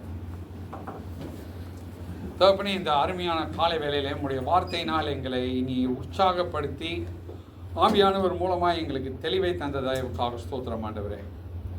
ஆம் தகப்பனே, நீர் எங்களை ரட்சித்திருக்கிறீர் ஆண்டவரே. நாங்கள் நியாயமாய் நித்திய காலமாய் உம்முடைய ஆக்கினைக்கு தீர்ப்புக்குள்ளாக உம்முடைய கோபாக்கினைக்கு பாத்திரவான்களாய் இருந்த எங்களுக்கு நீர் இரக்கம் பாராட்டி ஆண்டவரே, நீர் நீதிபரராக இருக்கிறபடியினால் உம்முடைய குமாரனின் மேல் எங்களுடைய பாவத்தின் அந்த ஆக்கினை தீர்ப்பை நீர் செய்து முடித்து ஆண்டவரே எங்களை இதிலிருந்து விடுவித்து உம்முடைய குமாரனுடைய நீதியை தந்து எங்களை தரித்து முன்பதாக நிறுத்தியிருக்கிற கிருபைக்காக ஸ்தோத்திரம். ஆமாண்டவரே, நாங்கள் கற்றுக்கொண்டது போல கிறிஸ்துவை எங்களுடைய ராஜாதி ராஜாவாக எங்களுடைய இருதயத்தில் நாங்கள் வைத்து அவருக்கு செலுத்த வேண்டிய கனத்தை செலுத்த ஆவியானவர் மூலமாய் உதவி செய்தலும் தொடர்ந்து எங்களுடைய மனதை புதுப்பித்து நாங்கள் மனம் திரும்பி உங்களுடைய வழியின்படி நாங்கள் ஜீவிக்க எங்களுக்கு நீர் உதவி செய்ய போகிற தயவுக்காக ஸ்தோத்திரம். ஆம் ஆண்டவரே, நாங்கள் சிறுகவும் கிறிஸ்து பெருகவும் நீர் எங்களுக்கு கிருபை செய்தோம். ஆகையால் ஆண்டவரே, இந்த சிந்தனைகளை எங்களை தந்து ஆசீர்வதித்த தயவுக்காக ஸ்தோத்திரம். ஆகையால் இந்த விண்ணப்பத்தை கர்த்தராய் இருக்கிற இயேசு கிறிஸ்துவின் மூலமாய் கேட்டுக்கொள்கிறோம் பரிசுத்தமுள்ள பரம்பிதாவே, ஆமென்.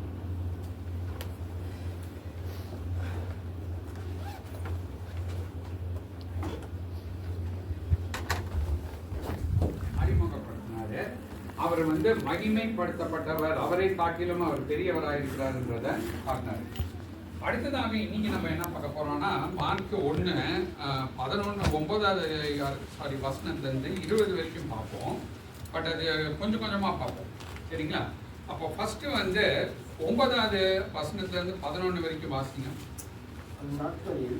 அந்த நாட்களில் இயேசு கலிலேயாவில் உள்ள நாசரேத்திலிருந்து வந்து யோர்தான் நதியில் யோவானால் ஞானஸ்நானம் பெற்றார். அவர் ஜலத்திலிருந்து கரையேறின உடனே வானம் திறக்கப்பட்டதையும் ஆவியார் அவர் புறாவை போல தம்மில் இறங்குகிறதையும் கண்டார். அன்றையும் நீ என்னுடைய நேசகுமாரன், உண்மையில் பிரியமாய் இருக்கிறேன் என்று வானத்திலிருந்து ஒரு சத்தம் உண்டாயிற்று. சரி, அப்போ இந்த வசனத்தை நம்ம பார்க்கும்போது ரொம்ப முக்கியமா மார்க் எழுதும் போது ஆண்டவராகிய இயேசு கிறிஸ்து எங்கிருந்து வந்தாருன்னு எழுதுறாரு. அப்போ இந்த கலிலேயா என்ற அந்த இடமானது அநேக புறஜாதி மக்களால நிரப்பப்பட்டிருந்த ஒரு இடம். ரொம்ப ஸ்பெசிபிக்காக சொல்றாரு, கலிலேயால இருந்து ஆண்டவராகிய இயேசு கிறிஸ்து வராரு. வந்தவர் அந்த இடத்துல என்ன பண்ணப்படுகிறார்? ஞானஸ்நானம் படுகிறார். அப்போ ஒரு கேள்வி வருகிறது, ஏன் எதற்காக ஆண்டவராகிய இயேசு கிறிஸ்து ஞானஸ்நானம் பெற வேண்டும்? ஏன் அந்த ஞானஸ்நானம் என்னத்தை கொடுத்த ஞானஸ்நானமா இருந்தது? ஆமா, யோவான் ஸ்நானகன் என்னத்தை பத்தி பண்ணாருங்க? மனம் திரும்புங்கள் அப்படின்றத குறித்து அவர் பண்ணார். அப்போ நீங்க இந்த வாஸ்து பார்க்கும்போது யோவான் ஸ்நானகனே ஆண்டவராக இயேசு கிறிஸ்துவை பார்த்தபோது என்ன சொன்னாரு? மத்தேயுல, உங்க மூலமா அதாவது உங்களுக்கு நான் என்ன பண்ண முடியாது? ஞானஸ்நானம் கொடுக்க முடியாது. நானே எந்த நிலையில இருக்கிறேன்? பாவின்ற ஒரு நிலையில நான் ஞானஸ்நானம் பெறக்கூடியவனா இருக்கிறேன்னு சொல்லிட்டு அவர் அங்க சொல்றத நம்ம வாசிக்கிறோம். அப்போ லூக்கா மத்தேயு 4வது அதிகாரத்தின் 1வது வசனம், ஒரு நிமிஷம், இல்ல அது வாசிக்காதீங்க. நீங்க என்ன வாசிங்கன்னா ஏசாயா 9வது அதிகாரம் 1 to 2 வாசிங்க.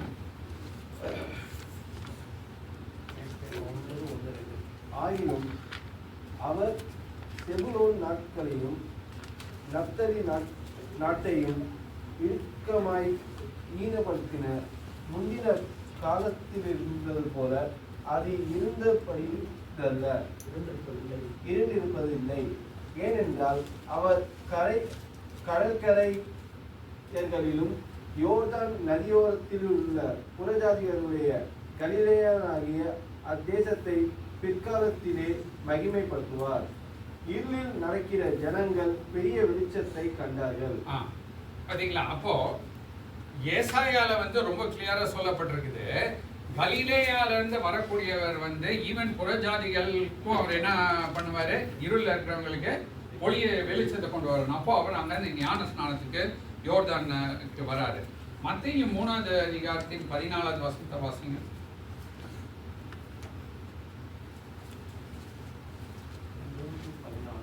யோவான் அவருக்கு தடை செய்து, நான் உம்மாலே ஞானஸ்நானம் பெற வேண்டியதா இருக்க நீர் என்னிடத்தில் வரலாமா என்றார். அப்போ ஆண்டவருக்கு என்ன பதில் சொன்னாரு? 15. இயேசு அவனுக்கு பிரதித்திரமாக, இப்பொழுது இடம் கொடு, இப்படி எல்லா நீதியையும் நிறைவேற்றுவது நமக்கு ஏற்றதா இருக்கிறது என்றார். நல்ல கவனிங்க, அவர் என்ன சொல்றாருன்னா, ஆல் ரைச்சஸ்னஸ் ஃபுல்ஃபில் பண்ண வேண்டியது நமக்குன்னு ஒரு வேர்ட் யூஸ் பண்றாரு. நமக்கு இன்க்ளூட்ஸ் யோவான் ஸ்நானகன் அண்ட் ஆண்டவராகிய இயேசு கிறிஸ்து. ஏன் அதை சொல்றாரு? நமக்குன்னு ஏன் அதை சொல்றாரு? ரெண்டு பேரும் யாரால் அனுப்பப்பட்டவர்கள்? தேவனால் அனுப்பப்பட்டவர்கள், ஒரு நோக்கத்திற்காக அனுப்பப்பட்டவர்கள். மனம் திரும்பின்னு சொல்லும் போது எங்க திரும்பி இருக்குன்னா அவங்க நீதிக்கு திரும்பி. நான் சொல்றது உங்களுக்கு அந்த பாயிண்ட் புரியுங்களா? நீதிக்கு திரும்ப. அப்போ இதுல ரெண்டு விஷயம் பார்க்கிறோம். ரெண்டு விதமான காரியம். முதல் வந்துட்டு ஆண்டவராகிய இயேசு கிறிஸ்துவோடைய நீதி தான் நம்மளை நீதிமானாகும். ஆண்டவராகிய the righteousness of Christ only makes us righteous. It is not our activity or something that we do, right? So அந்த ஃபர்ஸ்ட் இதுக்கு நீங்க பார்க்கும்போது 2 Corinthians 5:21 வாசிங்க.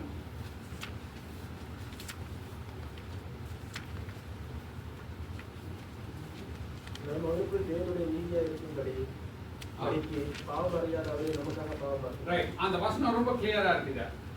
நாம் வந்து அவருக்குள், கரெக்ட்டுங்களா?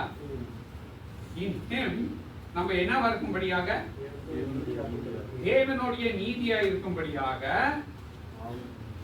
பாவம் அறியாத. அது ரொம்ப இம்பார்ட்டன்ட். அவர் யாரா இருந்தாரு? அவர் ஒரு சப்ஸ்டிடியூட்டா இருந்தார். அவர் பரிசுத்தமுள்ளவராக இருந்தார். இந்த பரிசுத்தமுள்ள சப்ஸ்டிடியூட் நமக்காக என்னவாக்கப்பட்டார் அப்படின்னா நம்மளுடைய பாவத்தை அவர் சுமந்த தேவாட்டுக்குட்டியா இருந்தார். அதுதான் ஃபர்ஸ்ட் பாயிண்ட். ஃபர்ஸ்ட் பாயிண்ட் என்னன்னா, அவருடைய நீதியை நாம் பெறத்தக்கதாக, to get his righteousness, he became what? Our representative who carried our sin. அப்ப அவருடைய சப்ஸ்டிடியூட் நம்ம பார்க்கிறோம். So very important. அது ஃபர்ஸ்ட் நீதி. யார் மூலமா நீதி வருது? ஆமா. அடுத்ததாக நம்ம பார்க்கும்போது நீங்க வந்து கொலோசியர் 2:14, Colossians 2:14 ரீட் பண்ணுங்க. நமக்கு எதிரடையாகவும் கட்டளைகளால் நமக்கு விரோதமாகவும் இருந்த கையெழுத்தை குலைத்து அதை நடுவிடாதபடிக்கு எடுத்து சிலுவையின் மேல் ஆணியடித்து. அப்போ அடுத்ததாக நம்ம பார்க்கும்போது வந்து நமக்கு இருந்தது வந்து டெத் பெனல்டி.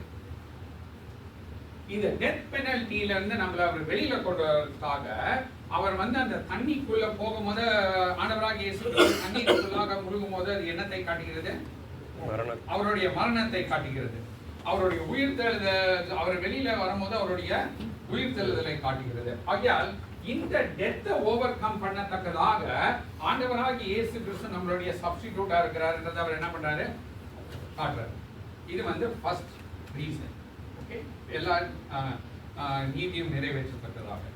அப்ப தேவன் எப்படி தான் நீதியை நிறைவேற்றாரு? இதை நம்ம வாசிக்கும் போது இப்ப நம்ம எவ்வளவு நேரம் கேட்டோம் இல்லைங்களா? How does God fulfill his righteousness? Only through his son. Only through his son. அவருடைய குமாரன் மூலமாக மாத்திரம் தான் நமக்கு என்னத்தை கொடுக்கிறாருங்க? நீதியை கொடுக்கிறார். நம்மளை நீதிமான் ஆக்குறது அவருடைய குமாரனின் நீதியின் மூலமாக. அப்போ அந்த ஞானஸ்நானம் வரும்போது யோவான்கிட்ட சொல்றாரு, எல்லா விதமான நீதியும் நிறைவேறத்தக்கதாக இப்ப நம்ம இது என்ன பண்ணீங்கன்னா பெர்மிட் பண்ணுன்றாரு. ஏன்னா அந்த நீதி யார் மூலமா தான் வரும்? இயேசு கிறிஸ்து மூலமா தான் வரும். இது first part. Second part of the truth என்னன்னா, ஆண்டவராகிய இயேசு கிறிஸ்து தெய்வீக ராஜாவாக இருந்த போதிலும் அவர் பாடு அனுபவிக்கக்கூடிய ஒரு தேவனுடைய ஊழியக்காரனாக அவருடைய ஊழியத்தை பப்ளிக்காக துவங்கக்கூடிய ஒரு அது என்ன சொல்றீங்க, ஒரு பதவி ஏற்புன்னு சொல்லுவாங்கல்ல, அதாங்க ஒரு ஒரு ஒரு கொரோனேஷன் பப்ளிக் மினிஸ்ட்ரியை வந்து அவர் ஸ்டார்ட் பண்றாரு. யாரே? ஆண்டவராகிய இயேசு கிறிஸ்து. அப்போ இதை குறித்து வந்து நம்ம வாசிக்கும் போது வந்து 1 யோவான் இல்லைங்க 1 யோவான்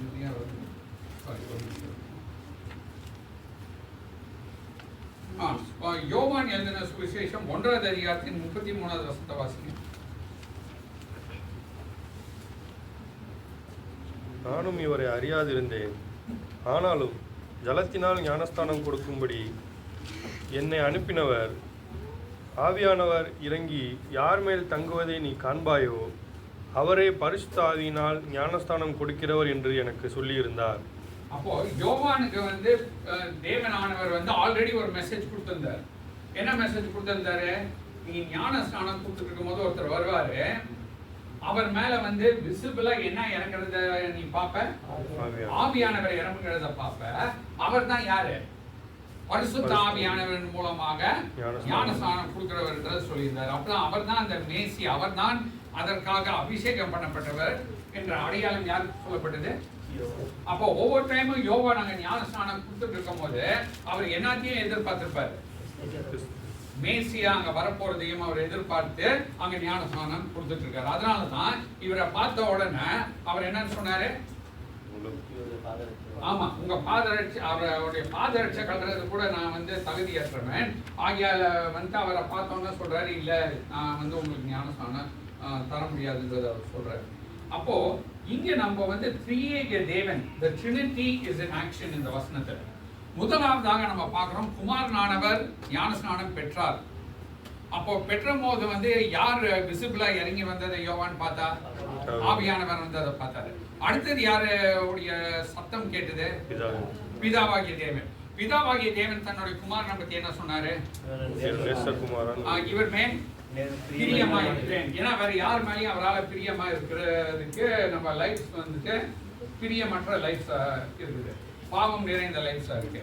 பாவம் இல்லாத ஒரே லைஃப் யாருக்கு லைஃப், அவருடைய குமாரன். அப்ப இங்க நம்ம பார்க்கும்போது ஆண்டவராகிய இயேசு கிறிஸ்து தன்னுடைய பாட அனுபவிக்கக்கூடிய அந்த ஊழியத்திற்குள்ளாக செல்வதற்கு அங்க என்ன பண்றாருங்க, வெளிப்படையாக ஞானஸ்நானம் பெறாரு.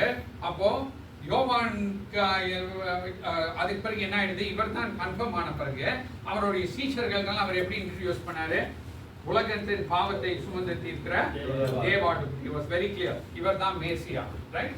அடுத்ததாக நம்ம வாசிக்கும் போது அங்க பரிசுத்த ஆவியானவரையும் பார்க்கிறோம், குமாரனையும் பார்க்கிறோம், பிதாவாகிய தேவனையும் பார்க்கிறோம். ஆகையால் இப்போ என்னத்தோடைய ஊழியம் ஸ்டார்ட் ஆகுது, ரட்சிப்பின், ஆமா கிறிஸ்துவின் ரட்சிப்பின் ஊழியம் ஸ்டார்ட் ஆகுது. அடுத்த பகுதியை நம்ம வாசிக்கலாம். நெக்ஸ்ட் பேசேஜ் நம்ம போகலாம். Mark 1:11 and 12 வாசிக்கலாம். No, not Mark 1:11 and 12. Already 11 வாசித்தோம். 12 to 13 வாசிங்க. உடனே ஆவியானவர் அவரை வனாந்திரத்துக்கு போகும்படி ஏவினார். அவர் வனாந்திரத்திலே 40 நாள் இருந்து சாத்தானால் சோதிக்கப்பட்டு அங்கே காட்டு மிருகங்களின் நடுவிலே சஞ்சரித்துக் கொண்டிருந்தார். தேவதூதர்கள் அவருக்கு ஊழியம் செய்தார்கள். சரி, இது மற்ற நிருபங்களை பார்க்கும்போது அங்கே நம்ம என்ன பார்க்குறோம்னா ரொம்ப டீட்டெயிலாக பார்க்குறோம். மற்ற இதில் அங்கே என்ன நடந்தது, சாத்தான் வந்து எப்படி சோதிச்சாங்க. ஆனால் இங்கே நம்ம பார்க்கும்போது இவர் வந்து மார்க் வந்து ரொம்ப ஷார்ட்டாக எழுதுறாரு. இவர் என்ன ஷார்ட்டாக எழுதுறாருன்னு சொல்லி நம்ம இங்கே வாசிக்கும் போது வந்து அங்க ஆண்டவராகிய இயேசு கிறிஸ்து யாரினால் கொண்டு போகப்பட்டார்,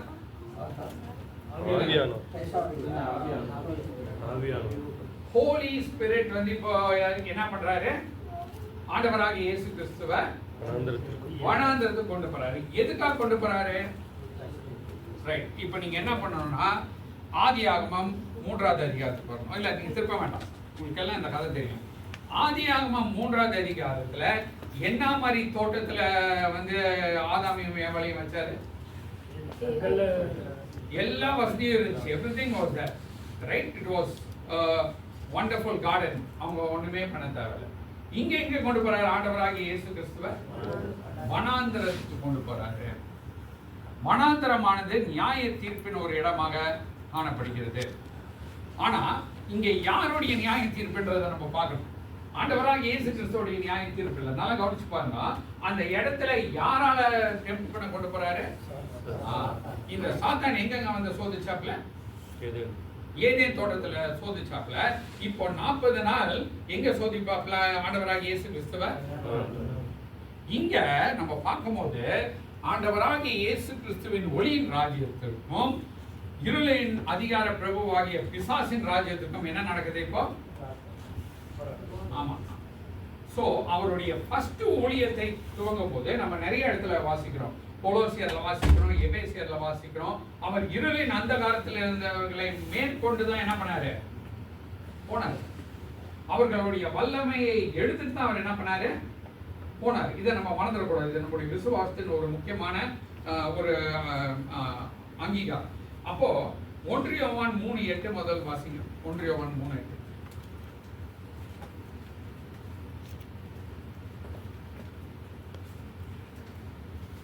பாவம் செய்கிறவன் பிசாசுடன் உண்டாயிருக்கிறான். ஏனெனில் பிசாசானவன் ஆதி முதல் பாவம் செய்கிறான். பிசாசுடைய கிரியைகள் அழிக்கும்படிக்கு தேவனுடைய குமாரன் வெளிப்பட்டார். அப்போ ஆதியிலிருந்து மனுஷன் பாவம் செய்யறதுக்கு மெயின் சோர்ஸ் யாரு? இந்த வசனம் ரொம்ப கிளியரா சொல்லுதுங்களா? அப்படின்னா மனுஷன் பாவம் செய்யறதுக்கு மெயின் சோர்ஸ் யாருன்னா சேட்டன். அப்போ ஆண்டவருடைய ஊழியத்துல முதல்ல அட்டாக் பண்ண வேண்டியது எங்க? சோர்ஸ் அட்டாக் பண்ணணும். நான் சொல்றது புரியுதுங்களா? மெயின் எங்க போனோம்? பாவத்திலே மனிதனை விழக்கூடிய செய்யக்கூடிய சாத்தான்கிட்ட தான் என்ன பண்ணும்? ஃபர்ஸ்ட் அவரை பிளக் பண்ணும். ஸோ அந்த சோர்ஸ்ட போறாரு. அவனுடைய கிரியைகளை அழிக்கும்படிக்கு அவர் அங்க போறாருன்னு சொல்லி நம்ம வசனத்தை வாசிக்கிறோம். அடுத்தது 2 கொரிந்தியர் 4:4 வாசனம். தேவனுடைய சாயலா இருக்கிற கிறிஸ்துவின் மகிமையான சுவிசேஷத்தின் போது அவிசுவாசிகளாகிய அவர்களுக்கு பிரகாசமாய் இல்லாதபடிக்கு இப்பிரபஞ்சத்தின் தேவன் அவருடைய மனதை பொருளாக்கினார். அப்படின்னா இவன் பாவத்துல மட்டும் மனுஷனை கொண்டு போறது இல்ல, இன்னொன்னு என்ன பண்றான்? மெய்யான தேவனை ஒரு மனிதன் அறிந்து கொள்ளாதபடிக்கு அவர்களுடைய இருதயங்களை குருடாக்கிறவனாகவும் இருக்கிறான். அப்படின்னா நீங்களும் நானும் நித்திய நரகத்துல போய் பாடுபடுறது இவனுக்கு இந்த சாத்தானுக்கு என்ன வாயில ஒரு பிரச்சனை இல்லை. நம்ம நித்தியமாக பரலோகத்துல தேவனுடைய ராஜ்யத்துல சந்தோஷமா இருக்கிறது இவனுக்கு ப்ராப்ளம். அப்போ இவைகளை நம்ம பார்க்கும்போது பிசாசானவன் என்ன பண்றான்னா இது ரெண்டுக்கும் சோர்ஸா இருக்கும். ஒண்ணு அந்த சேட்டன் என்ன பாவத்துக்கு என்னவா இருக்கான் இருக்கான். அடுத்த சோர்ஸ் நம்ம என்ன பார்க்கிறோம்? ஆமா, பிளைண்ட்னஸ். மற்றவர்களும் ஆண்டவரை ஏற்றுக்கொள்ளாதபடிக்கு இருக்கலாம். அப்போ ஆண்டவருடைய பிரைமரி ரோல் என்னன்னா he came as a suffering servant. ஏன்னா அந்த இடத்துல பிசாசானவன் சோதிக்கும் போது என்னத்தை அங்க ட்ரை பண்ண ஆண்டவரை செய்ய வைக்கணும்னு அவருடைய தெய்வீக தன்மையில அவருடைய டிவைன் ரைட்ஸை யூஸ் பண்ணோம். அவர் came as what? சர்வெண்டா வந்தார். as humanity எடுத்துட்டு வந்தாரு. ஹியூமனிட்டி எடுத்துட்டு வரும்போது பிலிப்பியர்ல வாசிக்கிறோம் எல்லா தேவனுடைய அந்த ரைட்ஸையும் என்ன பண்ணிட்டு வந்தாருன்னு வாசிக்கிறோம், எம்டி பண்ணிட்டு வந்தார். அதனால அவன் என்ன சொன்னான்? நீ தேவனுடைய குமாரனா இருந்தா நீ உனக்கு 40 நாள் பண்ணி பசியில இருக்கிற, அப்ப நீ என்ன பண்ணலாம்? பிகாஸ் தேவனா இருக்கிற உன்னால முடியுமே. அதனால கல்ல என்ன பண்ண அப்பா அம்மா மாத்து. சோ இத ஆண்டவர் என்ன பண்ணாரு? உபாகமம் புஸ்தகத்தை எடுத்து இப்படி எழுதி இருக்குதுன்னு சொல்லி அவரை என்ன பண்ணாரு? போஸ்ட் பண்ணிட்டாரு. கரெக்ட்? ஐயோ that is me right. So very good. So இங்க நம்ம பார்க்கும்போது ஃபர்ஸ்ட் ஆண்டவராகிய இயேசு கிறிஸ்து இந்த பிசாசானுடைய அந்த அதிகாரத்தை என்ன பண்ணாருங்க? as a perfect man. இதுதான் இம்பார்ட்டன்ட். அவர் ஒரு பரிபூர்ண மனிதனாக என்ன பண்ணாரு? ஆமா. இன்னொன்னு பாத்தீங்கன்னா மார்க் ரொம்ப ஸ்பெசிபிக்கா சொல்றாரு. அந்த வனாந்தரத்துல யார் இருந்து என்ன இன்னொரு ஒரு சாத்தான் இல்லாம இன்னொரு ஒரு உயிரினமும் இருந்தது. என்ன? நீங்க யோசிச்சு பாருங்க. சகல விதமான காட்டு மிருகங்களும் அங்க இருந்தது. நீங்க ஏன் எழுதணும்? ஏதேன் தோட்டத்துக்கு போகும். ஏதேன் தோட்டத்திலையும் என்ன இருந்துச்சுங்க? மிருகங்கள் இருந்துச்சு. ஆனா அந்த மிருகங்கள் என்ன மிருகங்களா இருக்குல்ல? வைல்ட் பீஸ் இருக்குல்ல. அப்படின்னா ஆதாம் ஆண்டவர் என்ன கடலை கொடுத்திருந்தாரு? அவைகளை ஆண்டு கொள்ளும்படி கொடுத்திருந்தார். அப்படின்னா பாவம் செய்யாமல் நம்ம இருந்திருப்போம்னா, அந்த சுவாபம் இல்லாம இருந்திருப்போம்னா, அவர் சொன்ன கட்டளையின்படி நம்மளால என்ன பண்ணியிருக்க முடியும்? இயற்கையை கட்டுப்பாட்டுக்குள் வைத்திருக்க முடியும்.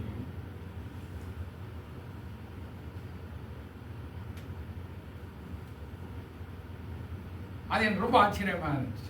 அப்போ அந்த இடத்துல அவர் பரிபூர்ணம் உள்ளவரான மனிதராக இருந்தபடியினால் அவருக்கு அந்த மிருக ஜீவன்கள் என்ன பண்ணப்பட்டிருக்குது? கீழ்ப்படிந்து இருக்கிறது. இல்லைன்னா வைல்ட் பீஸ் கூடுமா ஒருத்தர் அங்க டீல் பண்ண. லாஸ்டா என்ன வாசிக்கிறோம்? யார் அங்க அவருக்கு பணிவிடை செய்தார்கள் வாசிக்கிறோம். ஆமா, ஏஞ்சல்ஸ் மினிஸ்டர். அப்ப ஆண்டவராக இயேசு கிறிஸ்துவை பார்க்கும் பொழுது அவர் பாவமற்றவராய், அவர் பரிபூர்ண மனிதனாய் இருந்த பொழுது தேவனுடைய செயல்பாடுகள் அவருக்கு எவ்வாறாக இருந்ததுன்னு சொல்லி பார்க்கிறோம். ஃபர்ஸ்ட் பரிசுத்த ஆவியானவரால் அவர் நிரப்பப்பட்டு அங்க கொண்டு போகப்பட்டார். அடுத்தது தேவனுடைய வார்த்தையை வைத்து பிசாசானவன் என்ன பண்ணாரு, டீல் பண்ணாரு. அது வந்து செகண்ட் பார்ட். அடுத்தது வந்து இயற்கையின் மேல வந்து அங்க அவர் என்னவா இருந்தாரு, அதிகாரத்தை அவர் அங்க காட்டினார். அது மட்டும் இல்லாமல் அங்க தேவ தூதர்களால் அவர் அங்க என்ன பண்ணப்பட்டார், சேவை செய்ய. இதுதான் வந்து அவருக்கும் நமக்கும் உள்ள பெரிய பிக் டிஃபரன்ஸ். ஓகே, அடுத்தது நம்ம என்ன வாசிக்கிறோம்னா மார்க் 1ஆவது அதிகாரம் 14 to 15. 14-15 வாசிங்க. யோவான் காவலில் வைக்கப்பட்ட பின்பு இயேசு கலிலேயாவிலே வந்து தேவனுடைய ராஜ்யத்தின் சுவிசேஷத்தை பிரசங்கித்து, காலம் நிறைவேறித்து, தேவனுடைய ராஜ்யம் சமீபமாயிற்று, மனம் திரும்பி சுவிசேஷத்தை விசுவாசியுங்கள் என்றார். சரிங்க, இப்போ இந்த காஸ்பல் வந்து ப்ரீச் பண்றாரு ஆண்டவர். எதை பத்தி ப்ரீச் பண்றாருன்னா, சின் அண்ட் ஜட்ஜ்மெண்ட்ல இருந்து ஒரு மனிதன் தப்பிக்க கூடியது தான் சுவிசேஷம். What is salvation? Salvation is God saving us from sin and its judgment. So he started to preach. அவர் அதை குறித்து என்ன பண்ணாருன்னு சொல்லி வாசிக்கிறோம், பிரசங்கிக்க ஆரம்பிச்சாரு. என்னன்னு சொல்லி பிரசங்கிக்க ஆரம்பிச்சாரு, தேவனுடைய ராஜ்யம்.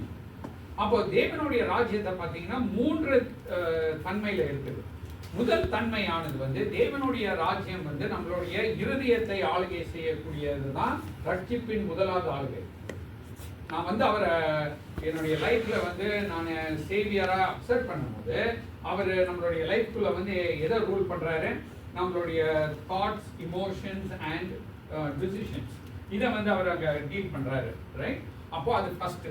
செகண்ட் வந்துட்டு 1000 வருட அரசாட்சியின் போது ஆண்டவராகிய இயேசு கிறிஸ்து வந்து அவருடைய ராஜ்யத்தை எப்படி உலகத்தை ஆளுகை செய்யணும்ன்றதை என்ன பண்ணுவாரு, காட்டுவார். ஃபைனலா வந்து புதிய வானம் புதிய பூமி வரும் பொழுது அங்க அவருடைய ராஜ்யமானது நித்திய காலமாக இருக்குது என்பதை நம்ம வாசிக்கிறோம். ஆனா இங்க ஸ்டார்டிங் அந்த ராஜ்யத்துக்குள்ள போறதுக்கு முதல் நம்ம என்ன பண்ண வேண்டும், மனம் திரும்பி விசுவாசிக்க வேண்டும். யாரை விசுவாசிக்க வேண்டும்? ஆண்டவராகிய இயேசு கிறிஸ்துவை விசுவாசிக்க வேண்டும். எதிலிருந்து மனம் திரும்ப வேண்டும்? பாவத்திலிருந்து, சுயத்திலிருந்து, பிசாசானுடைய அடிமைத்தனத்திலிருந்து, உலகத்திலிருந்து நம்ம மனம் திரும்பி ஆண்டவராகிய இயேசு கிறிஸ்துவினிடத்துல வர வேண்டும். இதை அவர் என்ன பண்ணாருன்னு சொல்லி நம்ம வாசிக்கிறோம், பிரசங்கிக்க ஆரம்பித்தார். அப்ப நீங்க ப்ரோக்ரஷன் பாத்தீங்கன்னா, ஞான ஸ்நானத்துல வந்து அவர் என்ன பண்ணப்பட்டாருங்க, பப்ளிக்கா அவருடைய ஊழியத்துக்கு வர்றது வந்து வெளிப்படுத்தப்பட்டது ஒரு ஊழியக்காரனாக. அடுத்தது பிசாசுடைய ராஜ்யத்தினால அவர் வந்து சோதிக்கப்பட்டு அவனை வந்து முறியடித்து மேற்கொண்ட பின்பதாக நேர எங்க வராரு, மக்கள்கிட்ட வராரு. மக்கள்கிட்ட வந்து அவர்கள் ரட்சிக்கப்படுவதற்கு ஏதுவாக சுவிசேஷத்தை சொல்றாரு. அப்போ சுவிசேஷம் என்னவென்றால், தேவனுடைய ராஜ்யம் உங்களுக்கு வந்திருக்கிறபடினால் நீங்க என்ன பண்ணுங்க, ஆமா ரிப்பெண்ட் பண்ணுங்க ஃபர்ஸ்ட். அடுத்தது வந்து ஆமா அவர் பண்ணுகிற ரட்சிப்பை நம்புங்க. இவ்வளவுதான், சிம்பிள். இந்த வழியில போயிட்டு இருக்கீங்க, அந்த ராஜ்யம் பேர் வந்து இருளின் ராஜ்யம். இப்பொழுது தேவனுடைய ஒளியின் ராஜ்யமானது வந்திருக்குது. அதனால இப்படி போர் இருக்கிற ரூட்ல நீங்க மாத்தி என்ன பண்ணுங்க, இந்த பக்கம். அடுத்தது நெக்ஸ்ட் ஸ்டெப் என்ன பண்றாருன்னு பாருங்க. 4 சீஷர்கள் அழைக்கிறாருங்க. 16ல இருந்து 20 வரைக்கும் வாசிக்கும். அவர் கலிலேயா கடலோரமாய் நடந்து போகையில் மீன் பிடிக்கிறவர்களாய் இருந்த சீமோனும் அவன் சகோதரன் அந்திரேயாவும் கடலில் வலை போட்டுக் கொண்டிருக்கிற போது அவர்களை கண்டார். இயேசு அவர்களை நோக்கி, என் பின்னே வாருங்கள், உங்களை மனுஷரை பிடிக்கிறவர்களாக்குவேன் என்றார். உடனே அவர்கள் தங்கள் வலையை விட்டு அவருக்கு பின் சென்றார்கள். அவர் அவ்விடம் விட்டு சென்று அப்புறம் போன போது செபதேயுவின் குமாரன் யாக்கோபும் அவன் சகோதரன் யோவானும் படவிலே வலைகளை பழுது பார்த்து கொண்டிருக்கிறதை கண்டு உடனே அவர்களையும் அழைத்தார். அப்பொழுது அவர்கள் தங்கள் தகப்பனாகிய செபதேயுவை கூலியாட்களோடு படவிலே விட்டு அவருக்கு பின் சென்றார்கள். சரிங்க, இங்க 4 பேரு. இந்த 4 பேருடைய தொழில் என்ன தொழில்? ரைட். இப்போ மீன் பிடிக்கிற தொழில இருந்தவங்களை வந்து இப்ப என்ன பண்ண சொல்றாரு? என்னை பின்பற்றி வான்னு சொல்றாரு. அப்போ பின்பற்றி வரும்போது அவங்களுக்கு என்ன மாத்துவேன்னு சொல்றாரு? மனுஷரை பிடிக்கிறவர்களாக மாற்றுவேன். அப்போ சுவிசேஷத்துடைய நோக்கம் என்னன்னு சொல்லி பார்க்கும்போது, நம்ம ரட்சிப்புக்குள் வருவது மாத்திரமல்ல, பிறரையும் ரட்சிப்புக்குள்ளாக வழிநடத்தக்கூடிய ஒரு பொறுப்பு ஆனது தரப்படுகிறது. அப்போ ரொம்ப சிம்பிள். நம்ம என்ன லேர்ன் பண்ணியிருக்கிறோம்னா, பிராக்டிக்கலா நடைமுறையில யாருடைய நீதி நமக்கு நீதியை நம்மளை நீதிமானாக்குகிறது? ஆமா. சோ ஆண்டவராகிய ஜீசஸ் கிரைஸ்டோடைய நீதி தான் நம்மளை ரைச்சஸ் ஆக்குது. அடுத்தது வந்து அந்த குட் நியூஸ் என்ன? நமக்கு நற்செய்தி என்ன? பாவத்தை விட்டு ஆண்டவராகிய இயேசு கிறிஸ்து அதோடைய தண்டனை ஏற்றுக்கொண்டபடினால், உயிர் தெழுந்தபடினால் நான் நீதியை பெற்று நான் என்ன பண்ணப்பட்டிருக்கிறேன்? மனம் திரும்பி அவரை விசுவாசித்திருக்கிறபடினால் இன்னைக்கு காலையில் நம்ம பார்த்தோம். ஈவன் சாங்ல கூட பண்ணோம். நம்ம இப்ப யாருடைய பிள்ளைகள்? தேவனுடைய பிள்ளைகளாக மாற்றப்பட்டிருக்கிறோம். அவரை பிலீவ் பண்றதுனால நம்ம இப்போ பார்ட் ஆஃப் இது தேவனுடைய ராஜ்யம். சோ தேவனுடைய ராஜ்யமா இருக்கிறபடினால எவ்வாறாக ஆண்டவராகிய இயேசு கிறிஸ்து இருளின் ராஜ்யத்துக்கு அகெயின்ஸ்டா போராடினாரோ அதே பேட்டில் தான் நம்மளுக்கும் அழைக்கப்பட்டிருக்கோம். ரைட். சோ ஃபர்ஸ்ட் அழைப்பு என்ன? பிசாசானவனை எதிர்ப்பது ஃபர்ஸ்ட் பேட்டில். செகண்ட் பேட்டில் வந்து நம்மளுடைய சின்னை டீல் பண்றது வந்து செகண்ட் பேட்டில். ரைட். அடுத்தது வந்து நம்ம பார்க்கும்போது to follow him and make other disciples is the job of every believer. ஒவ்வொரு விசுவாசியுடைய வேலையாக இருக்கிறது. அப்போ இந்த மார்க் 1ல வாசிக்கும் போது ஆண்டவராகிய இயேசு கிறிஸ்து வந்து இந்த பாடுகளை அனுபவிப்பதற்கு அவருக்கு அவசியம் இல்லை, இல்லைங்களா? சாத்தானால சோதிக்கப்படுறது, இந்த பூமியில வந்து அவர் போரை லிவ் பண்ணது, இதெல்லாம் வந்து வாஸ் நாட் ரிக்வயர்ட். ஏன்னா அவர் வந்து பரிசுத்தராக இருக்கிறவர், மகிமையில் இருக்கிறவர். ஆனா இத்தனையும் வந்து நம்மளை மீட்டெடுக்கும்படியாக வந்து நமக்காக அவர் என்ன பண்ணாருன்னா பாடு பட்டார். அந்த 30 years அவருடைய லைஃப் நம்ம பார்க்கும் போது வந்து எல்லா பாவம் செய்யற மக்கள் மத்தியிலையும் இவர் ஒருத்தர் வந்து பரிசுத்தராக இருக்கும் போது அவர் எவ்வளவு இருந்து மனத்தாழ்மையா இருந்து அவர் வந்து அதெல்லாம் பேர் பண்ணிட்டு அவங்களுக்கு ரட்சிப்பை உண்டு பண்ணணும்னு சொல்லிட்டு ஈவன் வந்து அந்த ஞானஸ்நானம் எடுக்கிற இடத்துல அவர் பாவிகளோடு அவர் ஐடென்டிஃபை பண்றாரு. ஐடென்டிஃபை பண்ணி அவர்களுடைய பாவத்தை, நம்மளுடைய பாவத்தை அவர் மேல் சுமக்கிறபடி நான் பண்ணிட்டு நீதிபரராகி அவருடைய நீதியை எல்லாருக்கும் தருவதற்கு அவர் என்னவா இருக்கிறாரு? ஆயத்தமுடையவராக இருந்தார். ஃபைனலா நம்ம பார்க்கும் போது வந்து அங்க நம்ம என்ன பார்த்தோம்? ஆவியானவர் இல்லாமல் அவருடைய ஊழியமானது என்ன பண்ணப்படவில்லை, துவங்கவில்லை. ஆகையால் ஆவியானவருடைய ஒத்தாசையானது இல்லாமல் நம்மளும் வந்து என்ன பண்ண முடியாது, அவருடைய அவருடைய காரியங்களை செய்ய முடியாது. அடுத்ததாக பிதாவாகிய தேவன் தன்னுடைய குமாரனை பார்க்கும் பொழுது இவர் என்னுடைய நேசகுமாரன், இவர் மேல் பிரியமாயிருக்கிற போது அவர் அந்த பூமியில வந்ததுனால இல்ல, நித்திய காலமாக அவர் மேல என்ன இருந்தாரு? பிரியமாக இருந்தார். பூமியில இருந்த போதும் தன்னுடைய பிதாவை அவர் மகிமை படுத்தினார். ஃபைனலா நம்ம பார்க்கும்போது அவருடைய ரட்சிப்பின் சுவிசேஷமானது பாவத்துல இருந்த மனம் திரும்பி என்ன பண்ணுங்க, அவரை விசுவாசிங்கன்றதுதான். ஸோ கர்த்தர் தாமே நமக்கு இந்த வசனங்களை வந்து நம்மளுடைய லைஃப்ல வந்து நம்ம எல்லாம் ரட்சிக்கப்பட்டிருக்கோம். ஸோ நம்ம எப்படி இந்த ஜேர்னியில இருக்கிறோம்னு சொல்லிட்டு நம்ம ஆண்டவர் வந்து சிந்திக்க வைக்கிறதுக்காக நம்ம ஜெபம் செய்யணும். சரிங்களா? இப்போ ஜெபம் செய்யலாம். எங்களை நேசிக்கிறது அப்படின்னு இந்த நாளுக்காக நாங்கள் நன்றி சொல்கிறோம். விசேஷமாக கர்த்தாவே, நாங்கள் எங்களுடைய ஜீவியத்தை பார்க்கும்பொழுது உலகத்தில் உள்ள எல்லாரும் நாங்கள் ஒவ்வொருவரும் ஆண்டவரே உங்களுடைய கிருபையினால் ரட்சிக்கப்பட்டிருக்கிறோம் என்பதை உணர்ந்து நன்றி சொல்கிறோம்.